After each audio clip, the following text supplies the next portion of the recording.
Yeah. Yeah.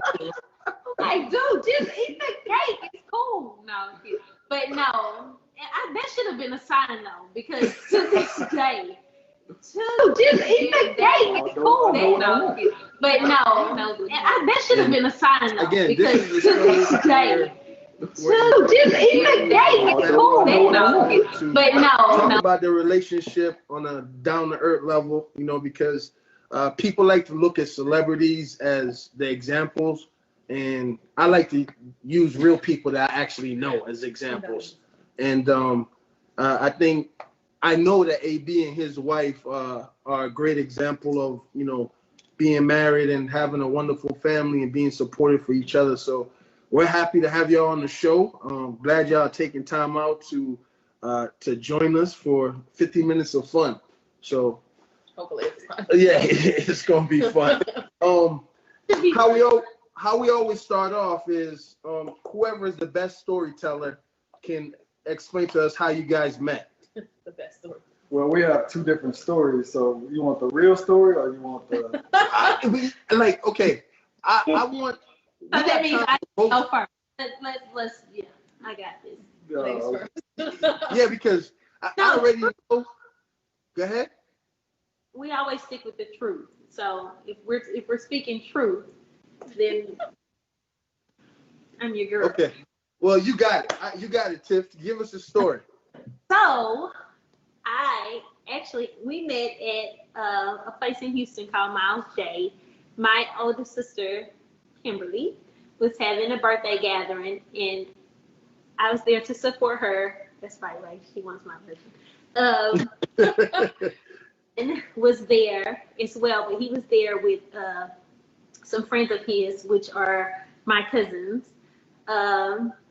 He pretty much like, I don't want to. No, hey, let's be real here.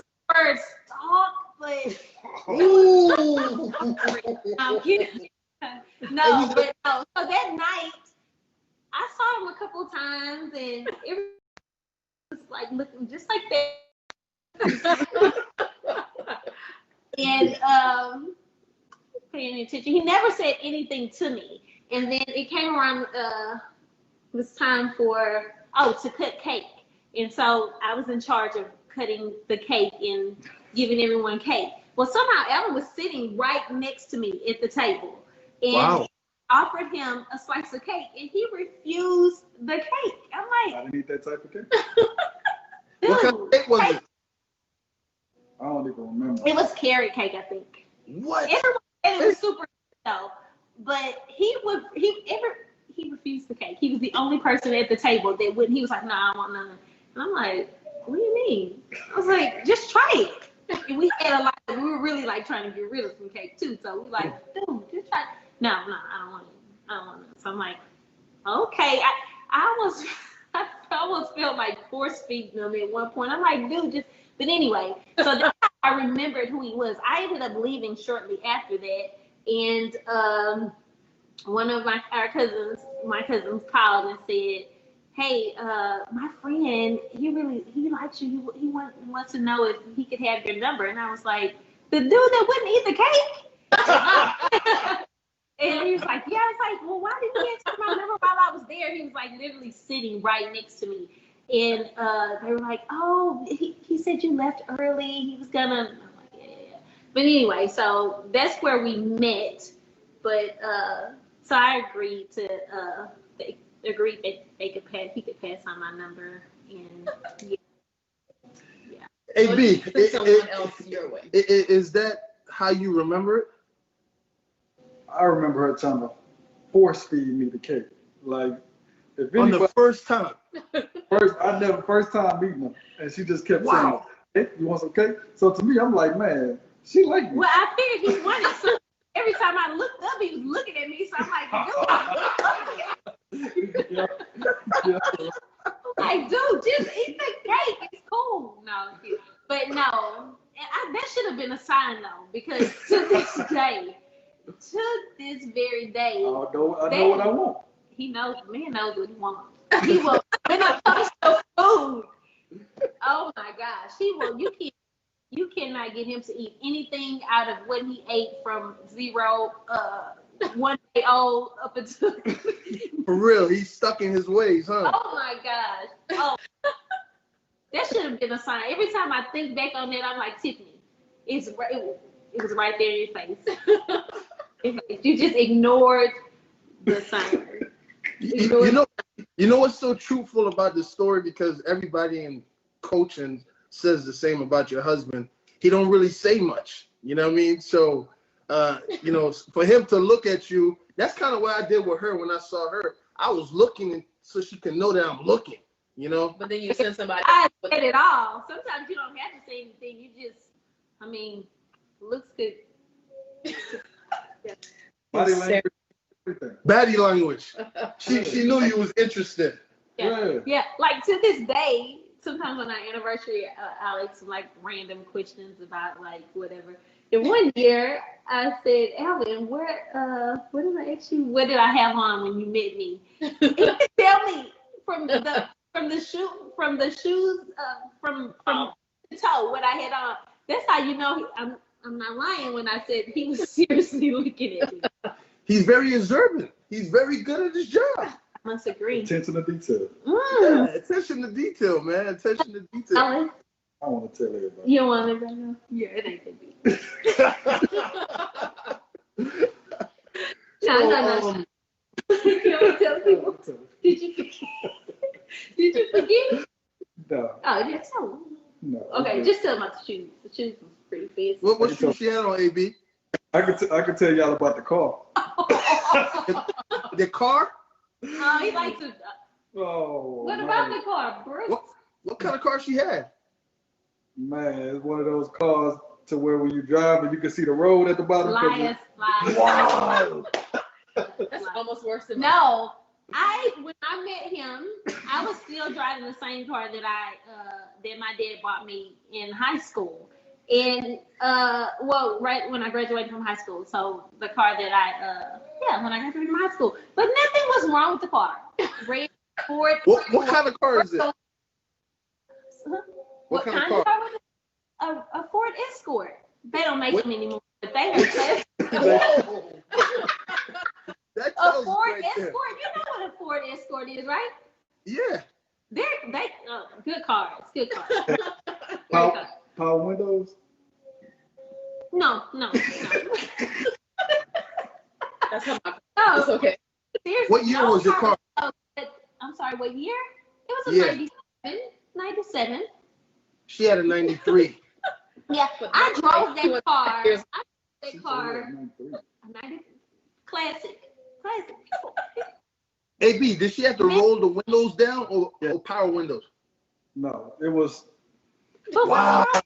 I should have been assigned too, because that's judgment. Because he was driving around in a school car. I was like, why is you coming driving in this car? Really? That's not that. My car was not that. Really? I had rims on my car. You had rims? Yeah. Wow. You see, Wow. I wish I had a picture I could share my screen to show you. No. Hey, that's impressive though, because she had the same type of car, a 93 Toyota Corolla, and she rolled the window down to tell me bye. I fell in love right there. Simple things, right?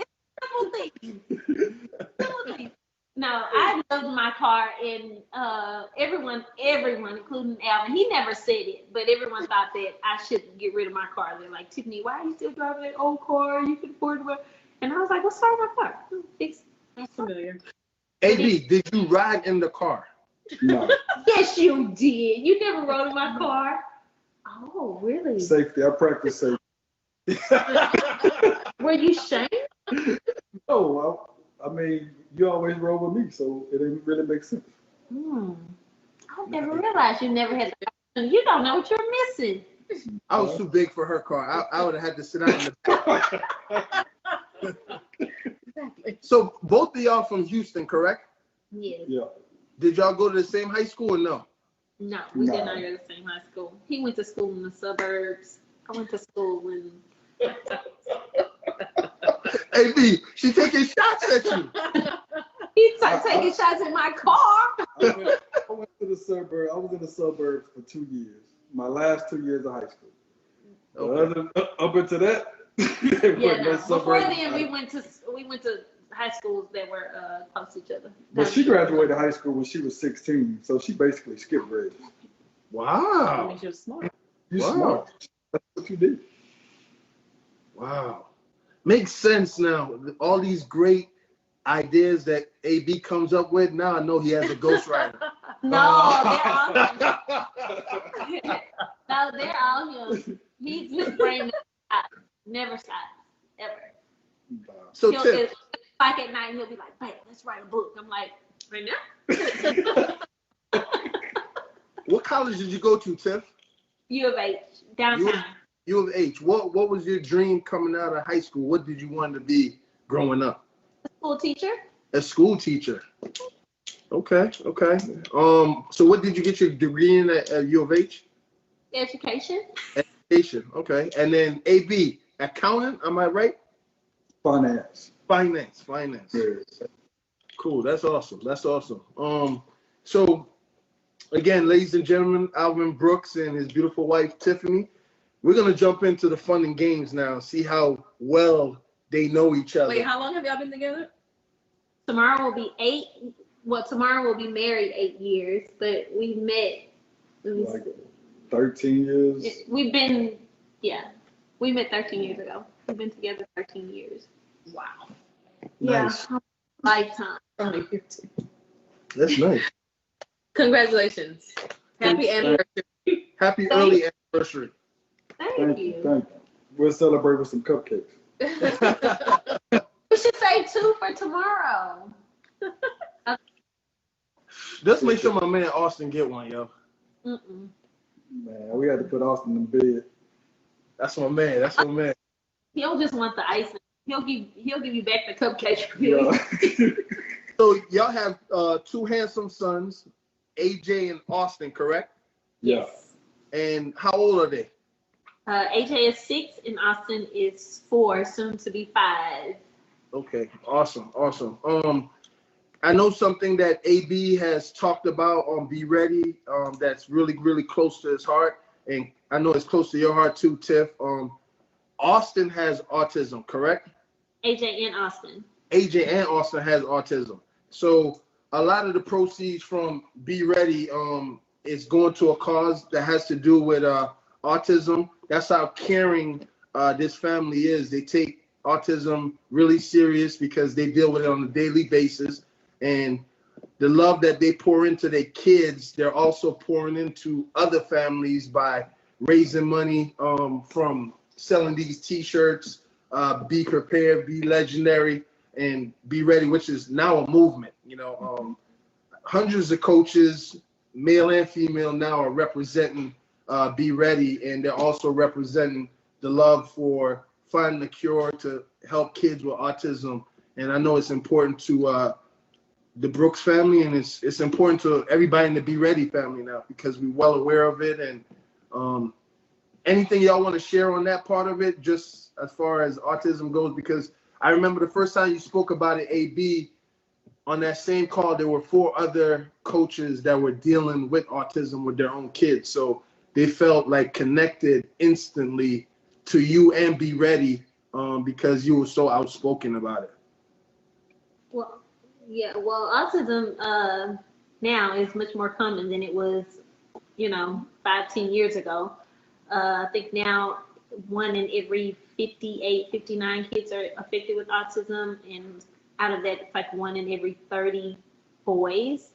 And it really is, and so you just see it a lot more. I remember when I first started teaching 10 years ago, there was maybe like 2 kids in the entire school of 800 kids with autism. Now, if you go into a school, every class has 2 or 3 kids with autism, whether diagnosed or undiagnosed. They are, they're on the radar for autism. So it's much more common than it was years ago. And I don't know, for us, and especially for me, I feel, because we deal with it with our children and we know the struggles of it, and I think it's important to kind of bring awareness about autism, and to just do what we can to help other families that face some of the situations that we face, because I see it daily with parents who can't afford the therapies or can't afford the medications or medication or supplements or whatever it is that they choose to do or try to help their child or children. And so it can get really costly because a lot of it is not covered by insurance. And so just if there's any way that we could assist, whether big or small, if it's something that we can do, then we'd love to help out in that way. Awesome. I mean, Thank you. My wife, she says I have a bad spending habit, and Really every time I buy something, be ready, she's cool with it. So AB, I Yeah. need Well, to try this. don't break the bank. Don't break the bank, but we appreciate it for sure. No problem. The link is in the chat. You can click on the link. Anybody want to drop it, holler at me. I got a code for you, but I'm not giving it to every and anybody. So if you want the code, holler at me. I get you the code, get you a discount. We're gonna jump into the questions now and see how well AB knows his wife. AB, I hope you're prepared and I hope you're ready to be legendary. Okay. So I tried to these questions up from the previous episode to this, so let's see how we did, because it was very hard coming up with new ones. Okay, AB, for you, which kid do you think is more like Tiffany and why? Austin. No, I'm just joking. Wow. Austin can be like me, but I would probably say, I guess AJ. Austin kind of his own person, so I would say AJ. And why? AJ is, he could be laid back and more chill, but he could get agitated and let you know about it. So Is this what Tiffany would say if she answered this question? I don't know. Because that's what you're supposed to be saying, what you think Tiffany would say. Yeah. It's not your opinion. Oh. Yeah. So you were right with AJ, but the reason, totally off. What's the reason? I think I said because he's what did I say? He's like chill, like laid back and goofy. Loving and goofy, yeah. Loving and goofy, yeah. I still got it right. Well, Yeah, I think so. that was pretty I'll chill. give you that. We're not doing charity here. That was a 2-part question. You got the first part right. Yeah. So just keep in mind you're answering these as your wife and what she would and how she would answer it. So Which- I got it right though, right? Somewhat, half. All right. Okay, question number 2. If Tiffany won $1 million right now, what would she do with the money?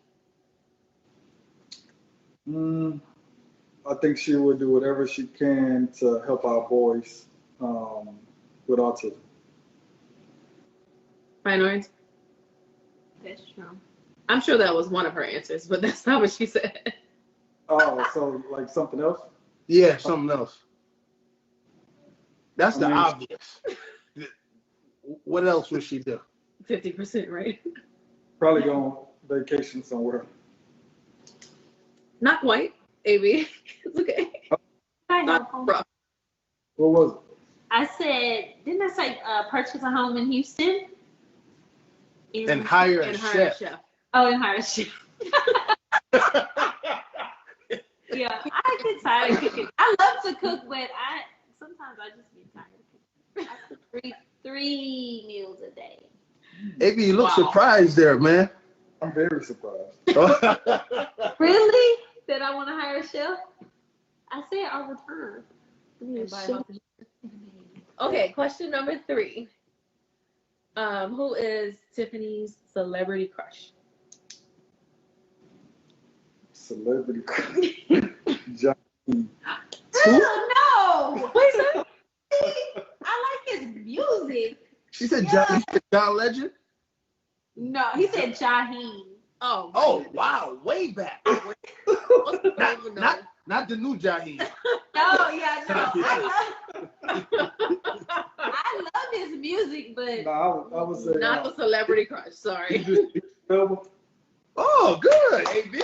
You yeah. knew the answer. You was just being funny. Yeah, I was just being funny. Okay.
In life, we're all presented opportunities. We have to be ready, be prepared to be legendary. Family, how we doing? What up? What up, family? Can y'all hear me? We hear you. What up? What's good? What's up, everybody? Coach Tucker, you late, man. Y'all that Erkin jerk. How everybody doing? Great. Doing great. Crap. MP, man, you well rested for this one? Hey, I'm well rested. Hey, you see, I'm not sitting on the couch tonight. Oh, Tuck, you got the baby today, huh? You got to be on your best behavior. Somebody help me. She about to go to bed. Somebody help. Nah, man, it's great. Great to see you. Great to see you, Coach Amir. Man, it's good to be back on here, man. Everybody. Yeah, we got an echo somewhere. Feds watching. Yeah, I don't know what Coach Brandon be eating all the time, but yo, the way he eats, we make it look like he got the best food ever. Word. I'm trying to be like Coach Tang, bro. Oh, Coach Tang be cooking over there. Like real life cooking. All right, let me make sure. Y'all would want to be at my house on Friday. On Friday? I'm cooking some jerk chicken, and the chicken is sitting in brine right now for 48 hours. Ooh. Tomorrow, I'm going to put it in the jerk paste that I made myself for another 24 hours, and then I'm going to smoke it on the... Oh, I'm so excited. My wife was so mad at me. I was up till 2 o'clock cooking barbecue sauce last night. Hey, how long do you smoke your turkey legs? I've never smoked turkey legs, so like I'm not really a smoker, but I learned last night. I stayed up and I was watching it on YouTube on how to make my gas grill a smoker, and so we'll see how it goes. I'm fired up though. Well, good luck. Good luck. I may stop by to grab a to-go plate since we quarantining. Yeah, hey, bro, I was thinking about like calling you last night, going, "Hey, man, can I just bring the chicken over and you could smoke it in your?" I got you. My app will let me know too. All right. Tonight we're gonna welcome to Be Ready, part 33.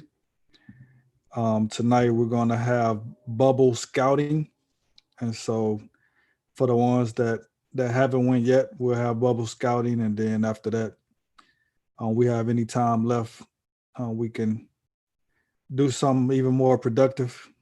And so I want to thank Jesse from Just Play for allowing us to use their platform for the bubble scouting. Jesse, anything you want to say? I just want to say that I appreciate you guys letting me be on here, and I'll be completely honest with you. I've never been a coach, so sitting on here with you guys the past 4 weeks, I've learned more than I ever have from a basketball perspective. So I appreciate that aspect of it. Thank you, Jesse. Thank you for allowing us, and thanks for being on here for 4 weeks straight. I know we don't have a curfew, so I'll tell your wife we apologize. But last week I had to bounce, man. I go to bed at like 10 o'clock. You guys were killing me. It was like 11 and I had to go to sleep. Yeah, MP had to go to sleep also. One of these days I'm gonna get his permission to show the video. Wait, you got permission, man. I'm cool. All right, cool. So tonight, who want to start it off? I don't mind starting. All right, hold on. Let me give you access. Hey, hold on. Before we get started, who the heck is Carl Richburg? And how does he have enough time to run 42 miles in 4 days, 5 days? And he's not even on here. He's probably running right now. Who let that dude in? He always been in. That's what he normally do. The first challenge that you was on, he didn't really do it. But that's what he normally does. We're gonna have to we gotta do like a now in golf you have a handicap.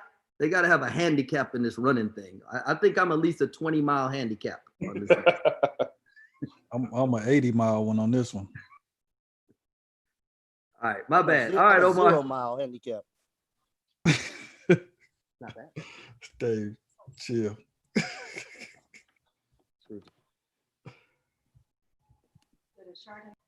Omar, you should be able to share your screen. Okay. Who do you have? I have the Joker. Oh. So who can tell me something about Nikola Jokic before I start? You have his wrong position up. It's point guard. And that's part of the problem. I didn't have a chance. Jamal Murray was still active at the time when this was made. But who can tell me something about Joker? Hey, when he was 15, he was a fat joker. And but man, that dude can hoop. It's crazy what he did. He's very good at basketball. Yep. He's a 6'10", very talented, very gifted, very fundamental, very confident basketball player that I've never seen anybody willing to give the keys to a 6'10" center before and say, run our team. And to watch the guards on his team be okay with it and allow him to be the orchestrator of it. He's the point guard. He's a great passer, great facilitator. He's very fundamental, very smart, high basketball IQ. Can shoot the basketball, shoots a very good percentage. The last 5 games, and I watched the last 2 games they've played. The one that they lost, Joker was not very good, and they get blown out. Then they turn around and play the Thunder, and Joker's very good, and they win in overtime. But he's the orchestrator of the team. He gets everything going, can step out, shoot 3-ball, very good at 15 feet, understands how to position himself and how to attack offenses with and without the ball. But, he's very good at just grabbing a rebound, taking off, and going down court. He'll, post up. Like I said, everything's ran through him. He's very physical, and a lot of things that I've seen lately in these games that they've played is that they look to try to front him and try to make him have to work. And by that, I mean, when he's diving down to post up, they're meeting him at the elbow to try to make him have to redirect, because what Coach Tank said, he's still got the 15-year-old weight on him. and he's not very gifted mobile. So the biggest thing that they try to make him do is make him work in the post. He works hard. He's very physical. He's very strong. 6'10", 250. And I saw a lot of teams the day that they lost. I don't remember who they were playing, but they made him have to maneuver over and over again to just try to work to catch the basketball. You can't ever let him get comfortable on both sides of the court.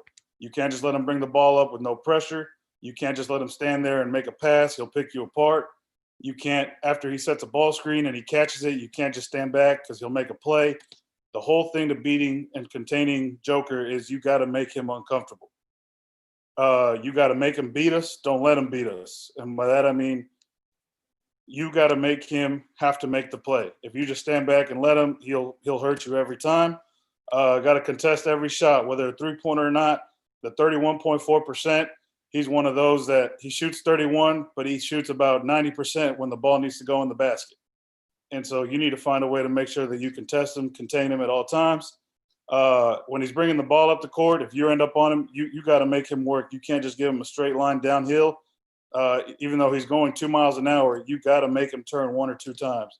And then the last, most important part is you got to turn him. You got to make him run. You got to make him guard ball screens. You got to make him stay active nonstop because those feet will catch up to him as the game goes on. Any questions on a description of Joker? All right, let's watch a little. See, as he's coming down, you can't just let him just come down the court like this very comfortably, no pressure. That was a weak screen. Just come down and just shoot the basketball. That's lazy. We got to be up there. We got to be aggressive. We got to make him turn. Same thing. He just dribbles the ball straight down. 250. You have no chance. That's way too easy. You got to turn him. You got to make him work. Here he is off ball screens, handoffs. Like I said, make him uncomfortable. Now he's going to hit a tough shot here, but see, this is what I call make him earn it. I mean, if he hits 10 of those, we don't deserve to win. But the hands up, making him go backwards, fading away, clock's winding down, make him have to hit 10 of those in order for him to be good. Now, I'd say if someone's willing to earn their paycheck and take a charge there, let's take a charge there. But in the NBA, we're just giving them those 2 points. That's way too simple. That's bad defense. It's bad communication. You can't just let a guy walk straight into a shot. As good as he is, he'll make you pay. Shoots 31%, but he can hit big shots, big momentum shifters. He's a really good basketball player. And it drives me crazy in all these clips how nothing happens and nobody reacts to anything but a guy walking the ball up the court to a wide open three.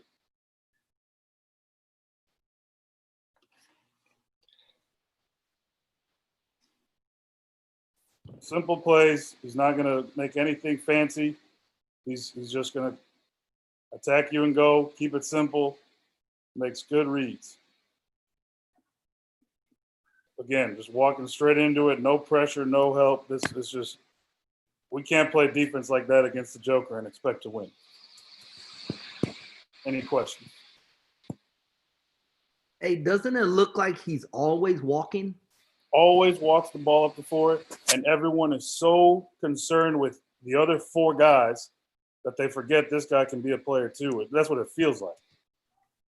I think he's one, like I've never seen him in person, but he looks like one of those guys like on TV, looks like he's in slow motion, but he's just a little bit quicker than you think, just a little bit stronger than you think. Right. You know, and I think the biggest thing that teams do when I watch, I'm trying to remember who they lost to, but they, on switches and stuff, the guard just worked a little bit faster, beat him to the spot a little bit to where it just affected him that much. And that was the difference in him not being able to do what he wanted to do, to where he ended up taking those fadeaways and long shots. And, you know, it just makes a little difference in him. But if you let him play at that speed and comfortable, and I mean, it's painful to watch if you're the opposing coach.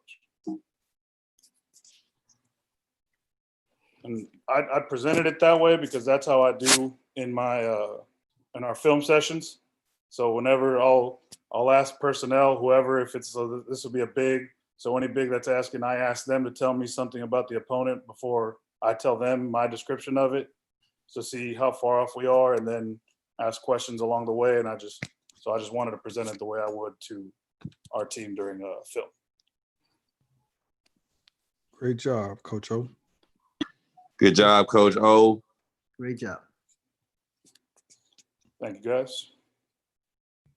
Anybody have any questions for Coach O about his journey watching film on him? Yeah. Omar, this is Lester. And what did you find as the Lester, most? where you from? What school you from? Oh, Lester from Casper College. I felt we family, so everybody, we all know each other. Somebody may be watching on YouTube Live for the first time. We on YouTube Live. Thanks. Lester Stewart, Casper College. Omar, what did you feel was like the most difficult part about scouting him when you were trying to figure out ways to stop him from what he does well? The hardest part about him, in my opinion, is that he's so good, and I compare him to two guys, Arvydas Sabonis and Tim Duncan, because both of those guys were not very creative per se in speed, but they knew exactly where to go, how to get to their spot. Arvydas used to run the point system with Damon in Portland back in the day, and they didn't have him bring the ball up. Duncan is just so fundamental of getting to where he is. And so with how spaced the defense is now and the rules and regulation of how you can't do this, can't do that, it's very hard to limit a guy 6'10", 250, great feet, great hands, can shoot it, very strong, to get to wherever he wants to get to. And then at that point, with all the action going on in the court spacing, it's very hard. He's not so much the guy that's going to beat you with the basketball scoring. He's the guy that's going to beat you creating with the basketball. And a lot of times, a lot of those centers, you watch them, Zubek, Marc Gasol, I don't remember who the other one was. They're not comfortable really, as much as the NBA is spaced out now, in my opinion, they're not comfortable guarding the ball that often. And so in scenarios like that, you get caught up, all of a sudden you got to help on the guard. You're used to helping, you're used to moving, all of a sudden a guy like that just beats you. And it's just something that if you're not used to doing it that much, it's hard to rep it during a game versus in practice, because you don't practice that much in the league. So long-winded way to answer your question, not allowing him to get to a spot over and over again for 48 minutes because he does it at his own pace. Omar, I got a question. So, Mikhail, do you consider your performance at the Houston recreational intramural game similar to Jokic's game now? I think I was an inspiration to 6'4" centers from El Paso, Texas, at the University of Recreational Center, where we won 3 intramural championships, undefeated seasons, all banners up in the air, retired jerseys. I do consider myself a point forward back in the day. So I do feel like I was a young Jokic before Jokic came into the league. That's what I like to hear. By the way, Mikhail, where you coach at? Oh, my fault. Mikhail McLean, University of Houston. Okay. Nice to meet you. All right. Anybody have any questions? Yes, sir. Yeah, Coach Omar. Coach Omar, Walt Fisher here, Governor State University. I have a question. Does Joker prefer one hand over the other when either facilitating or scoring?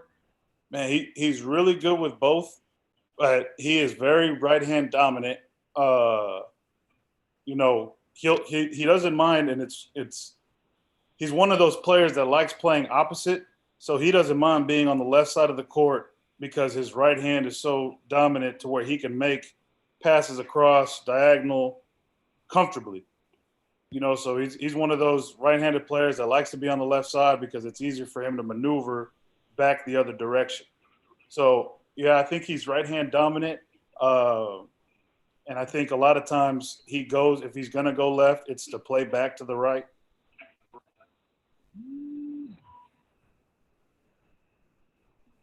Great job, Coach Omar. Great job. Hey, AB, I got a quick question for Coach O. Amir Abdur-Rahim, Kennesaw State. You said on the scout report they should try to turn him 2 or 3 times. When you were watching, did you see anybody try to do that? I know like some of the more athletic bigs in the league possibly could, but a lot of times them dudes are getting back kind of sitting in the lane, which gives them that opportunity. But did you see anybody try to do that? No, and there's that one clip in there, Coach, that a guard reaches in there and he's gifted enough to to play with the basketball. But I think what I mean by that is obviously in the NBA you're not going to full court press him, and 9 times out of 10 when he's grabbing that rebound, everyone's just trotting back anyways. But I think there was about 4 or 5 clips where no one even touches him or even tries to contain him until he's already at the 3-point line. And I think by that point, there's no pressure on him to have to do something different. I just think at 6'10", 250, he's not Ben Simmons. But I think if you just put a little pressure on him the way a guard would, so if a more athletic 4-man or 5-man is on him that can guard him a little bit more and beat him with their feet, it would cause a little bit more distraction in the offense to where they're not running their quick hitter for Jamal that close up, and Jamal's got to work a little bit more, or anybody else on their team has to work a little bit more. And that's, I think, how you beat the Nuggets, because they're a very systematic, very rhythmic team. And if you let them get to their spots over and over again, you're in for a long night. Appreciate it. Good job, Coach O. Who wants to go next? I'll go next. I think it's appropriate since I have a Sabonis to go, since he just got compared to his dad. So I'll go here. Biggest loss the Thunder ever has, losing DeMontis, man. I still feel that. I'm just glad that you know how to say his name, because I've been trying to pronounce it all day. So everybody see that there? Yep. Hey, Tommy, before you get going, just so everyone knows, whenever you go to play the video, we updated last night, so there's some keyboard shortcuts. So you can fast forward with your right key, slow-mo, rewind with your left key, and then spacebar is going to pause. So I think that's a little easier than clicking. Gotcha. Thank you. Oh, the spacebar! I had inside access, Jesse. There you go. So Sabonis, he's a 2020 All-Star for the Pacers. He's currently not playing in the bubble. He hurt his foot, so he's currently not playing. So these are from the 10 games before playing in the bubble here. So as you can see, he's a 6'11" center, averages 18 points, 12 rebounds, and 5 assists a game. He's kind of the head of the snake. He kind of makes things go. Vic Oladipo, obviously, he gets kind of all the pub, but this guy kind of makes it go. He's a lefty that wants left. He's very, very heavy with his left hand. A lot of dribble handoffs and short rolls, and I'll show you that on the film here as we get going. But he's big into those. Big part of their offense is the DHOs and short rolls. Lots of fakes. He's going to throw a lot of fakes. A lot of them are fake spins to get back to his left hand with a lot of things, but a lot of shot fakes as well, ball fakes. Very, very crafty in that regard. He's a capable shooter with time and space, but that's kind of what you live with that. As you can see, his percentages aren't great, especially from 3. So, but where he makes his hay is he's an elite rebounder. He's a wedge guy, so you got to make sure that you're meeting him early. He's going to wedge you underneath the basket and kind of get some rebounds, and I'll show you that on film as well. But he's really a good rebounder. He's a guy too that will box you out when he's on offense. So you gotta, like I said, you gotta make sure that you meet him early and get there. So a couple percentage stats for the last 10 games. 92% of their offense is run with him at the top of the key, and him not leaving the middle of the floor in between the lane lines. 85% of the offense starts with him in some type of dribble handoff. Over the last 10 games. So they're really using him to kind of spread the floor in a 5-out and dribble handoff into either a backdoor or a backdoor the first guy, the second guy handoff into a ball screen, different things like that. When he faces up he's going to face up in the post and then go to his left hand 98% of the time. He really loves to face up, and I'll show you that on the film. But everything's going back to his left hand, and even if he goes to his right, it's coming back to his left. Something I thought was unique is he's throwing the ball on his passes with his left hand exclusively. about 94% of the time. So, and I'll talk about what we're going to do to attack that. And then before making him any move, he fakes about 94% of the time, whether it's a ball fake, a pump fake, anything. Over the last 10, he's thrown some type of fake 94% of the time. So he's actually gotten into a lot of the fake the pass over the head type thing. He's done that quite a bit as well. So how we're going to defend him, the first thing is we have to meet his force with force. He's kind of a bull in a china shop at times. So you can't back away from him because he will run you over. He will run through you. So you got to meet force with force and be physical. I think those are two really, really big points, and it kind of leads into the next one, which is box out early. That's a big point of emphasis, and don't get wedged underneath. So we got to meet him outside the charge circle, if not before that, as he's coming into the rebound. Because a lot of times, like I said, he's out on the perimeter a lot of times, so he's coming from a long ways away. So you just can't get ran over there. Left. I'll show you a couple clips where he's going left. Hell or high water. So we got to make sure that we sit on that right shoulder and make him go back to his right. Stay down on his fakes. Don't charge at him on a short roll. So he's really, really good at catching that ball in the short roll in the middle and waiting for somebody to run at him. And when they do run at him, he's able to get to his left hand or able to make passes from there. So make sure that we do that. And then we want to attack him downhill and pick and roll. So we want to make sure that when we come off the ball screens, we're not kind of let him off the hook. He's not bad when you try to stretch it out, but if you attack him straight downhill, we can get some things done and really make him struggle. So I'll get to the film here. Let me make this big real quick. So here he is. 18 points, 12 rebounds, 5 assists. He was an all-star again. So here he is in the DHO, and I'll here. Let me. I don't know if I can turn off the sound here or not, but again, here he is in the middle of the floor. Tell me it's at the bottom. Where those blue bars are, move it all the way to the left. Okay, gotcha. Thank you. All right, so here we are. 18 points, 12 rebounds, 5 assists. He's a center, but he's similar to, we just watched Jokic. He's similar to that in the way that they use him as far as on the perimeter and trying to get him to do different things. So here he is again in the middle of the floor. Here he is. We're dribbling right back at guys to those handoffs there. So what we'll do there is we're going to guard it kind of just the way that they just did with the drop coverage here, treat it like a ball screen up over the top. But here's what I really want to show is him wedging guys. See how you kind of have to meet force with force. He's coming in. He's not even looking for the ball on those rolls. He's more so looking to go and get a rebound here.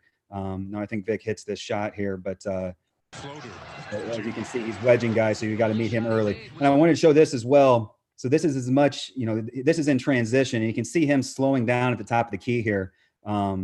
He's not looking to run to the rim to post or anything like that. He's running to the middle of the paint, the top of the key, the middle of the floor, literally slowing this down so they can get into their offense here, which is simply him, dribble handoff. Again, everything left hand. And here he is. He's not rolling to look for the ball. He's rolling here. And if you look at him here, see how he's fighting, and he's trying to actually get inside position or wedge a guy. So we got to be really, really physical early, meet that force with force, and be able to get ready for a rebound. This is a couple examples of how we're going to guard him when he does decide to short roll. So here he is again, just showing you he's in the middle of the floor. He never leaves the pipes. He never leaves the lane lines here.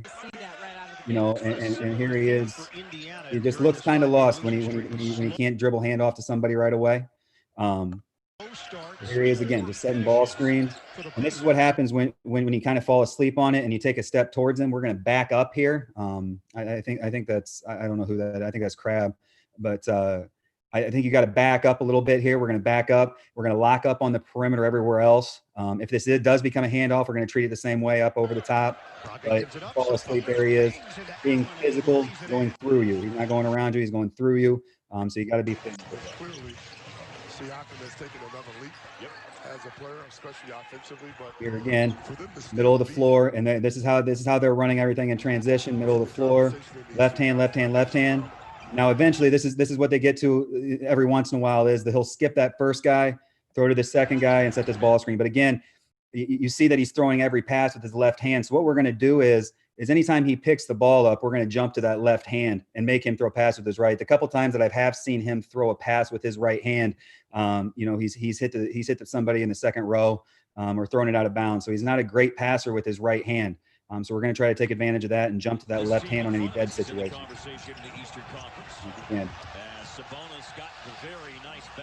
Left hand.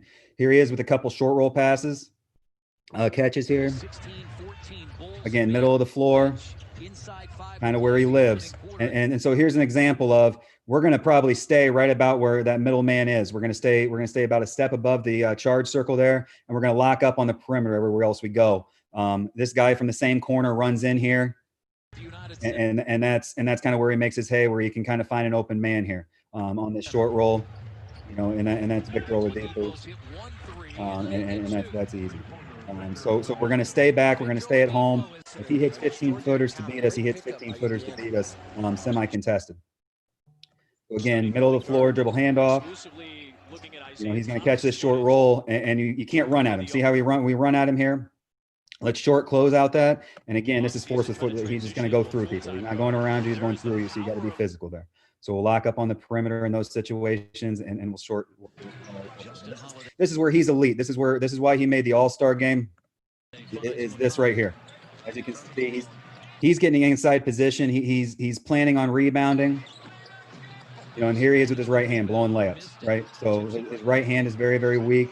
We got to try to take advantage of that. Again, here he is. We come over for a block.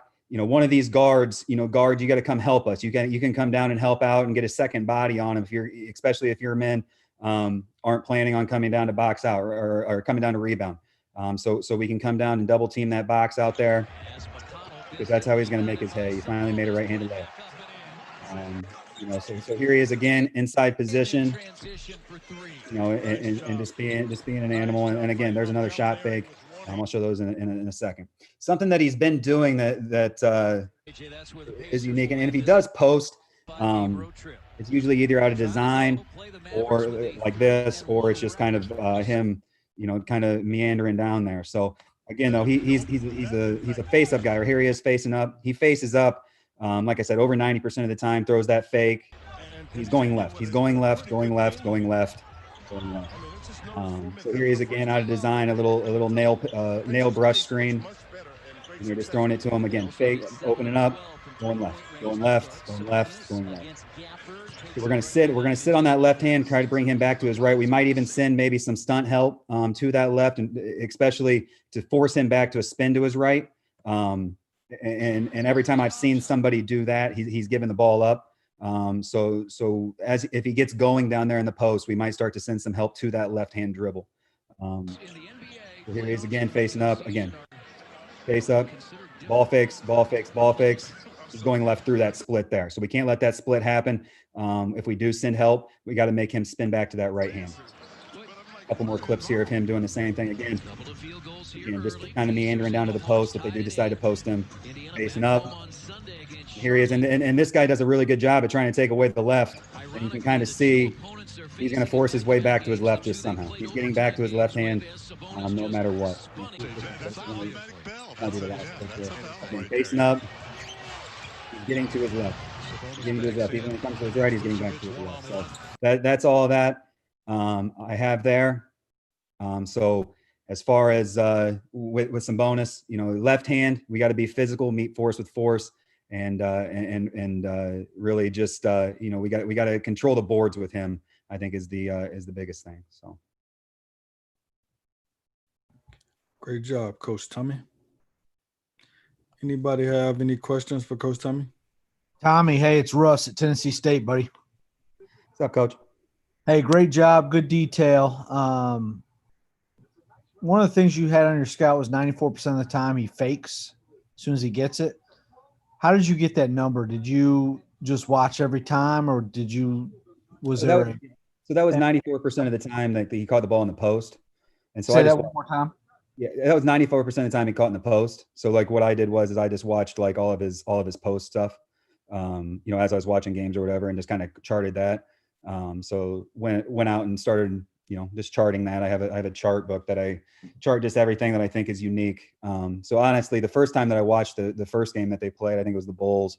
I noticed him facing up quite a bit. So I decided that was going to, I noticed him facing up and faking quite a bit. So then I went back and made that one of my things that I charted. So it wasn't something I was going to originally chart until I realized that like, hey, like he did it like 3 or 4 times in the Bulls game alone. So maybe that's something that he's going to start doing quite a bit. And it turned into be a trend. So was that based out of like 50 possessions, 100 possessions? This is the last 10 games. I got you. Tommy, what's up? Reem, conference champs, you know the deal. Yep. I like your bullet points. How long you been using the bullet points before like each segment of the film? I like that. Like it emphasize what's up next. I definitely gonna add that over here at North Texas. What made you come up with that part? Like, you know, when it says like him going left before you play the plays. Right. What made you come up with that? Is that something y'all do there at Lamar? No, it's actually something I started when I was at Richmond. I was a video coordinator. We did it. So we had a TV that we put on the side of the floor. And as we went through the scouts or whatever, we would put, you know, hey, this is a set that the team would run, right? So we would say like, you know, here's their horn set. So I put up horns. We'd watch it, and then we go out and guard it. You know, and so like we actually had like each individual set was called something. Like we had like a set that was called UMass that teams would run against us defensively, right? And so we put that up, UMass, run the play, and then guys would go out and they'd be able to call the play as we walk through on the floor too. And then I just kind of transitioned it into, you know, when I was an American, you know, when we would do scouts and stuff like that. And then we do it here a little bit too, but we don't do film like that. We do it off of Synergy here at Lamar. But really that was something I kind of took from Richmond, was, you know, just being able to label everything. Cause I think it's good to be able to break it down a little bit, just, you know, this is what it is. And now you can see it type thing for guys. Yeah. Easier. I like that. Because usually everybody only does it for the plays, but not the personnel part. So I like that. Yeah, no, I appreciate that. Tommy, this is Pert, Sinclair College. Did you say he can hit the 17-footer, 15-footer? Inconsistently with time and space. You know, he's not Jokic. He's not making shots.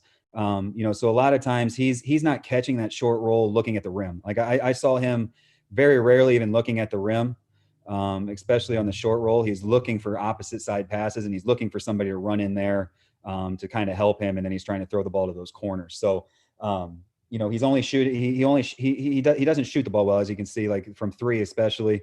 And that 15-footer, he's going to need some time and space where you can get a hand up at least.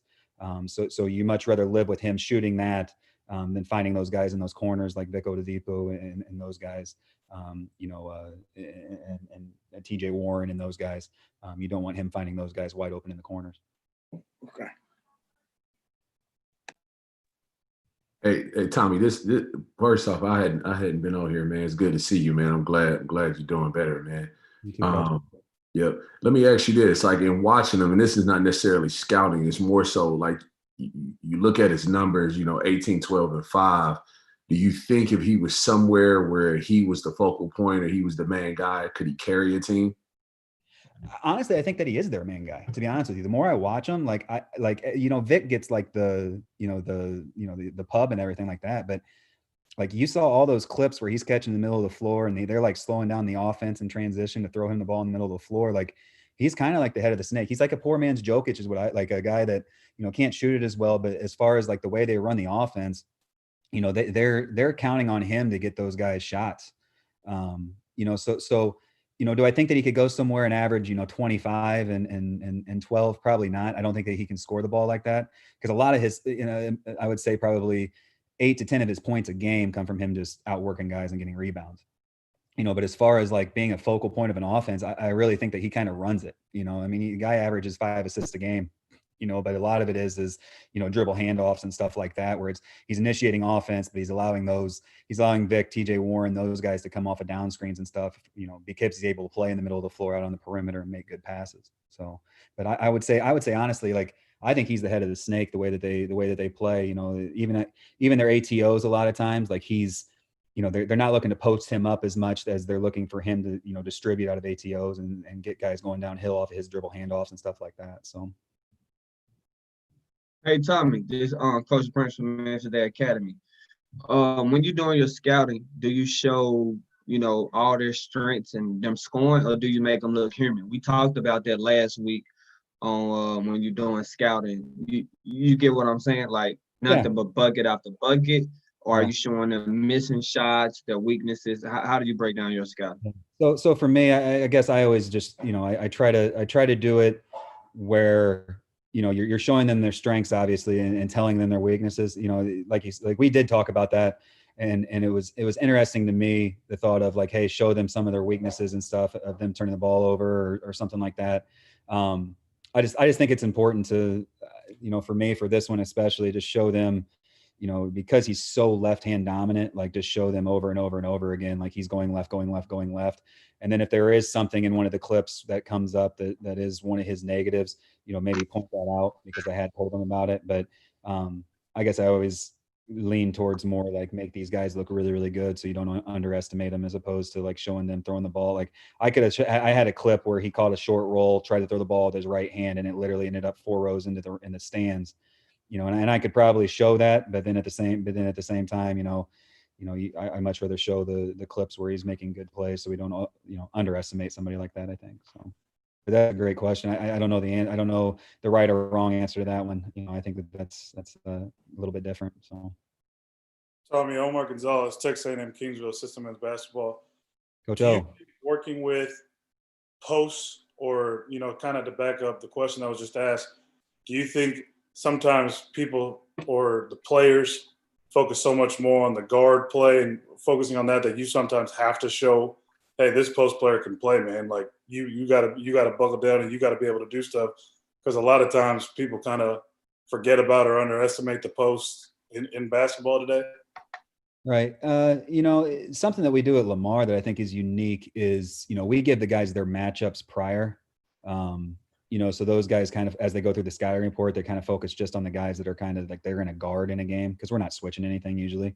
So I guess it kind of comes down to who, how you play. Like if you're not switching anything, then maybe your guards don't pay attention as much to your bigs, and your bigs don't pay much attention to your guards, type thing. But a guy like this, obviously, because like I said, he's kind of the head of the snake. I think that you almost have to overemphasize him, and maybe you put him higher up on your scouting report other than the guards. Because I know some places I've been, it's been guard, forward, and kind of go through that. So then you kind of lose track, right? As opposed to, with a guy like this, maybe you move him up your scouting report, so he's the first guy you see when guys are a little bit more engaged during the scout. Maybe right away you put their best players on top instead of just doing it by position. I thought that was something that we did it when I was at Richmond that I thought was unique, is we did it by importance as opposed to position, with the thought of being that those guys are a little bit more engaged at the beginning of the scouting report as opposed to the end. So if it is a good post player, you put him at the very top or whatever, so he's the first guy that everybody sees, type thing. So, hey, that's a really good point. So how many, just on here, when you do your scouting report on paper, do you go starters 1, 2, 3, 4, 5? Do you go guards, then forwards? Do you go leading score, second leading score? What are some different ways that people do it? Is that a question for me? For you, and then for anybody else on here. Like I said, when I was at Richmond, I thought it was unique. We'd put their best player first, their most important guy, the head of their snake first. And then we went, then the next guy, all the way down by order of importance, I guess, is the way that we kind of thought about it. Just because those guys, like when they first get into the film session, they're more engaged at the very beginning. So we did that. And then we actually did their bench on a separate day. So we did the starters and the guys that were going to, and then the bench on a separate day, just so they were more engaged. And then that, especially if you had like a 3-day, you had a Thursday, Friday, and then that Saturday morning to the entire team before the game, to kind of engage those guys a little bit more. And then, here we do it by position here at Lamar. So it just kind of depends on, different places I've been. I really liked the starters one day where it was, by order of importance, then the bench guys by order of importance the next day. Thought it engaged guys better. Less is more a little bit in that regard, I thought. When you say by position, do you like all the guards, including the ones off the bench, and then all the wings, and then all the forwards? No, I'm sorry. We would do like starting point guard, starting 2 guard, starting 3 guard, starting 4, starting 5, and then on the bench we would actually do by this is the first guy off the bench type thing. This is the second guy off the bench type thing, usually type thing. So that's kind of how we would do it here, is the starting position, and then, you know, by minutes basically, or who was coming in, you know, next. We always Tommy. go by starters and bench. But for us, we would always put your top 3 scorers would get the most clips. After that, guys that don't play or much or that aren't big time scorers, they'll get max 4 clips of what they do very well and keep it moving. So the film isn't that long. But obviously the first day we try to get more stuff, but by game time, it's max their best 3 players are probably getting 5 clips. So, and we also do that, like by the first time we do a scout, we give them kind of matchups on that very first day as well. So people who are guarding who would kind of have an idea. Because again, the players only pay attention to who they think they're going to be guarding. So they're not locked into every single player as they should be. So that's why we kind of try to hammer it home on that first day. But we go starters. Tommy, Coach Sean Tucker at Chesapeake College. How much of the percentage of the offense has changed now that he's not in the bubble? And who are they running the offense through? And do you see the offense scoring more points in the bubble or less points? I haven't watched any of them in the bubble, to be totally honest. I just watched his last 10 games, but TJ Warren's doing pretty well. You know, I watched when he got hurt before the bubble happened, and then obviously I had my episodes. So I was watching his 10 games before because there was nothing to watch in the bubble. So, you know, I know TJ Warren's doing quite a bit. So I can't answer that. I apologize. So, Not a problem. Do you think that's because he's getting more opportunities, it's better spacing? I would think, like I said, I haven't watched any of the Pacers games, so since they've been in the bubble, so I can't answer that. I do know that a lot of the stuff that they ran when he was there, those 10 games, those last 10 before the stoppage or whatever, you know, a lot of the stuff was run for TJ Warren or Vic when he did play, you know, from pin downs and stuff like that. But mostly it was, you know, he's facilitating from the top of the key. He was facilitating. So, you know, I can't answer that because I haven't watched the Pacers since the bubble happened. So I can't answer the difference or anything like that. I just know TJ Warren's had some monster ones. So obviously they're doing something with him a little bit different than what they were. So. Hey, Tommy, Coach Branch again from Memphis. One more question. So when you're running a scouting team, so a guy like Sabonis, are you going to have a scout guy that's pretty much going to do the exact thing he's going to do? Or or y'all just run a set?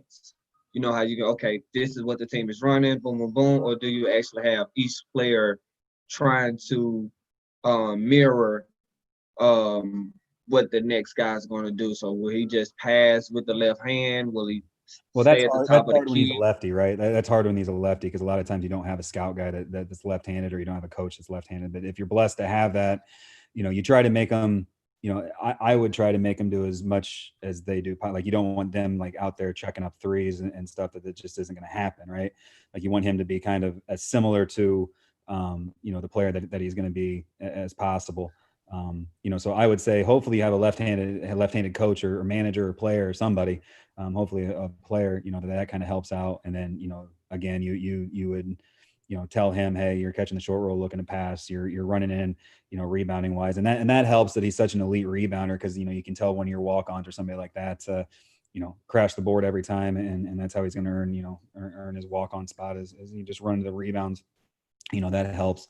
You know, I would try to tell even a right-handed guy, I guess I would try to tell to throw some of the passes with the left.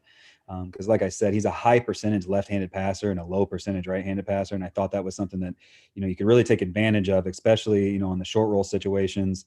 And anytime he dribbles and picks the ball up, jumping to that left hand. So I would try to tell whoever was, you know, him in the scout, I would try to tell him, throw as many passes with your left hand as you possibly can, just to try to drill that a little bit. But you know, I'm definitely a big proponent of you don't tell a guy to shoot threes as a scout player if the person that he's going to be doesn't shoot threes, right? You're not just out there kind of playing pickup or whatever. So, you know, try to mirror it as much as possible.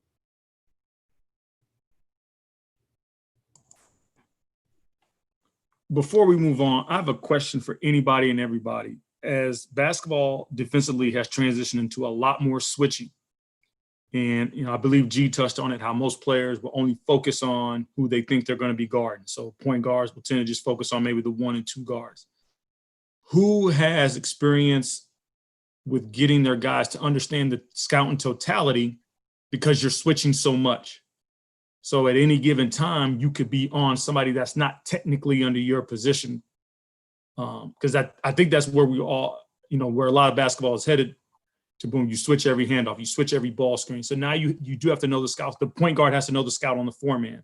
Point guard has to know the scout on the 3. So has anybody had experience doing that? How have they done it? How successful has it been? That's for anybody and everybody. Fig, what's up? Dream Darling, you know the deal, the champ. We definitely do that where we challenge our guys. Champs to are know, who?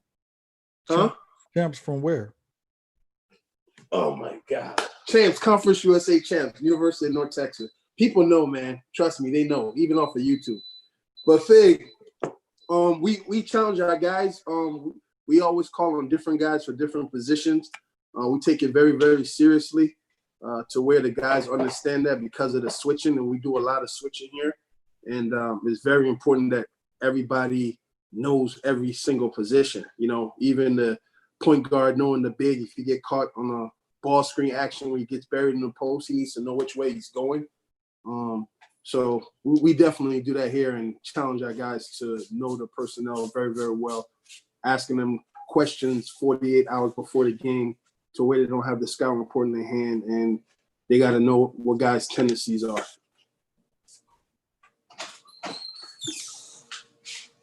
Hey, Fig, I did 1 year at Chipola, and we switched 5 the entire year.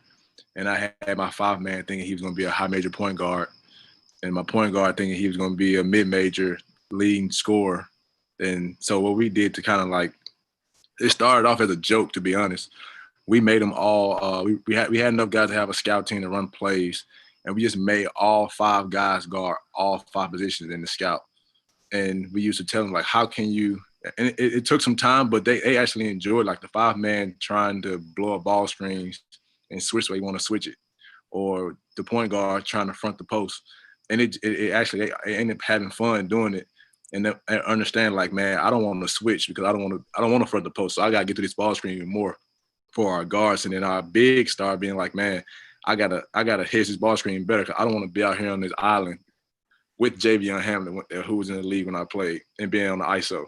So they started recognizing I didn't want to do that stuff, and they got better at doing that. We became a really good defensive team later on in the year. Fig, one thing it does, it takes a lot of time. So you would have to have the patience to be able to, if you want to do that, you have to have the patience. I know that's something that we did this year that we really hadn't done in the past, but you have to have a lot of patience as a head coach because you have multiple guys guarding multiple positions. And so it's going to be some mess up just because it's hard to guard one position and you're watching the position you guard next because you're trying to focus on what you're guarding at the time. So you at the beginning have some patience, and then once they get accustomed to it, you'll be surprised at how much they'll get better at it. Something else to think about. Tell them about our first walkthrough. Our first walkthrough was almost 2 hours, serious. And Coach Drew was hot. He was mad. He was real mad. And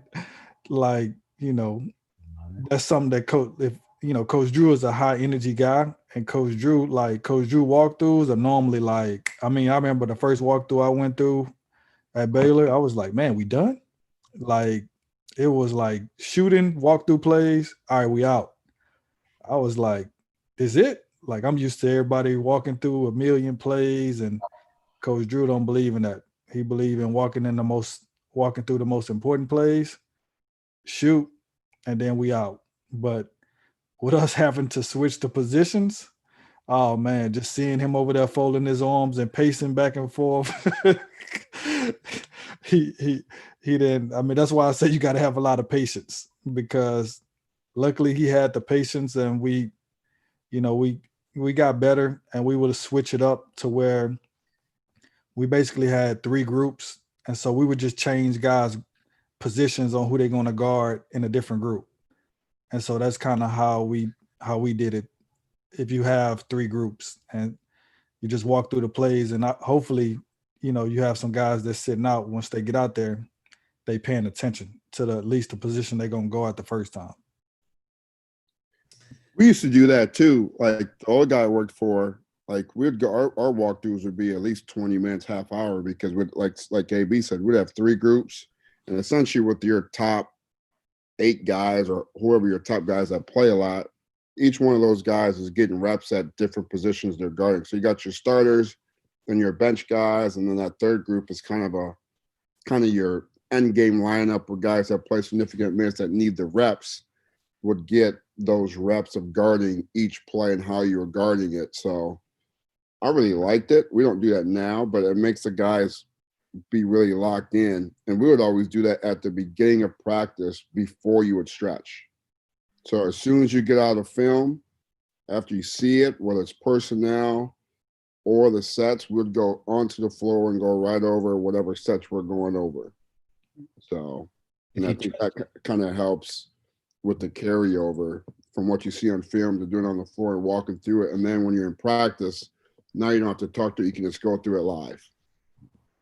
If you trust your guys enough, something that we did at Richmond and American, because we switched everything in the matchup zone that we ran, is we would send the scout video for the individual personnel to, like, we used Teamworks when I was at Richmond through Teamworks, and then we would just text it to the guys, a couple days before the game at American. So that way those guys, they'd have the scout for every player, the individual one, and those guys have their phones in their hands all the time. You can send reminders to them, hey guys, watch the personnel scout and stuff like that. So those guys are constantly seeing that stuff and just seeing it more. So you're not taking up as much time during practice too. Maybe you just run through it once, and then, now that you're guarding everybody type thing, they can see the scout. But you got to trust your guys that they're not like, putting that on Twitter or something like that. So you got to be careful with that a little bit too. So one thing that we've done, because we've had a lot of extra time right now, we took all of the conference's returning top players and we did film and scouts. And then we've gone over it with our team throughout the summer so that they are more prepared for some of the best players that are returning in the conference, because we do zone a lot and we don't know a lot of the players personnel. They know who they would guard. So we switch man and zone defensively. So they'll always know their player. But then if like a 4 steps out at the top of the zone that's a shooter, they sometimes struggle with that. So we're kind of studying up on the conference now, since that's about all we can do.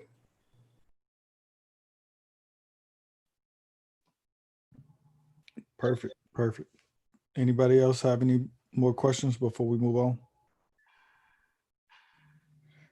All right, who's next?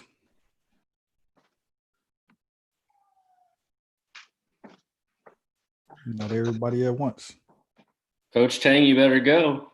Well, I got it. I didn't want to, like, if somebody else had it, I was going to wait. I think Coach Tang's scared. That's what I think. Bruh, come on, man. I tell you what I'm scared of. I'm afraid of giving out this info and then the Lakers don't win the championship. That's what I'm afraid of. All right, so do I share my screen? Yes. All right. Then what I do? Help me out, Jesse. You may need somebody else to do it, Coach Tay. We need you to log into. Oh, you're killing me, bro. Okay, Jesse, you got to help me out. No, right. I need the space bar. I really need the space bar. Go to your email and click on the link I sent you today. Y'all gonna see what we deal with every single day now. Hey, chill, bro. Hey, MP, make sure you get you some coffee or something, bro. I'm sitting over here looking at some of my phone, man. Wait, no, Coach Tang. We're gonna be here, Coach Tang. What? You should have been at his house helping him. You got your daily rest in, Coach Park? Hey, man, I got coffee right here. Just type in "just play" on your browser, Coach Tang. He sent it with his name.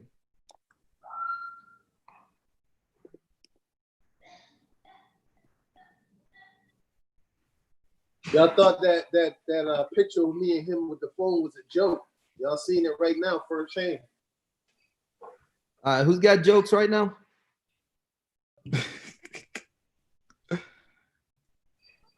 Well, I'd rather y'all to do this than what AB and Dream did to me the other night. So What we do? Oh yeah. So while we waiting on Coach Tang, let's talk. Who has kids at a college age on here? Anybody? I got one. You got one? Yeah. All right. What did your kid go to local college or college away? She went away. She went away? Yeah. Did she have a car? Nope. Thank you. Who said that? This Perk. Thank you. That's Thanks, one. Perk. That's one. That's one person. All right. Let's find somebody else then. Go AB, ahead. can we put a poll up, AB? Can you please put the poll up? Yeah, what's the question? Ask the question though. So the What's question debate? is, if the question is, now all of a sudden he found. Oh, we're gonna bring that question up at the end. I bet. Yeah, y'all get to hear what I got to put up with all the time. These two jokers, they don't have no teenagers, but they want to tell me how to raise a teenager. All right, Coach Tang. Yeah. Scroll up. I'm scrolling up. No, the other way. Other up. Okay. All right. Hit the iPad icon above the JP logo in the top right corner. You're close. The It's a little- picture is in the way. Yeah, you got it right there. All right.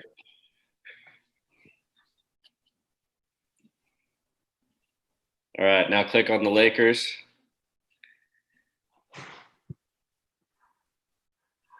Now click View Profile on LeBron. And you're good. All right. How do I move these? Let's go like that. I need this up. Crap.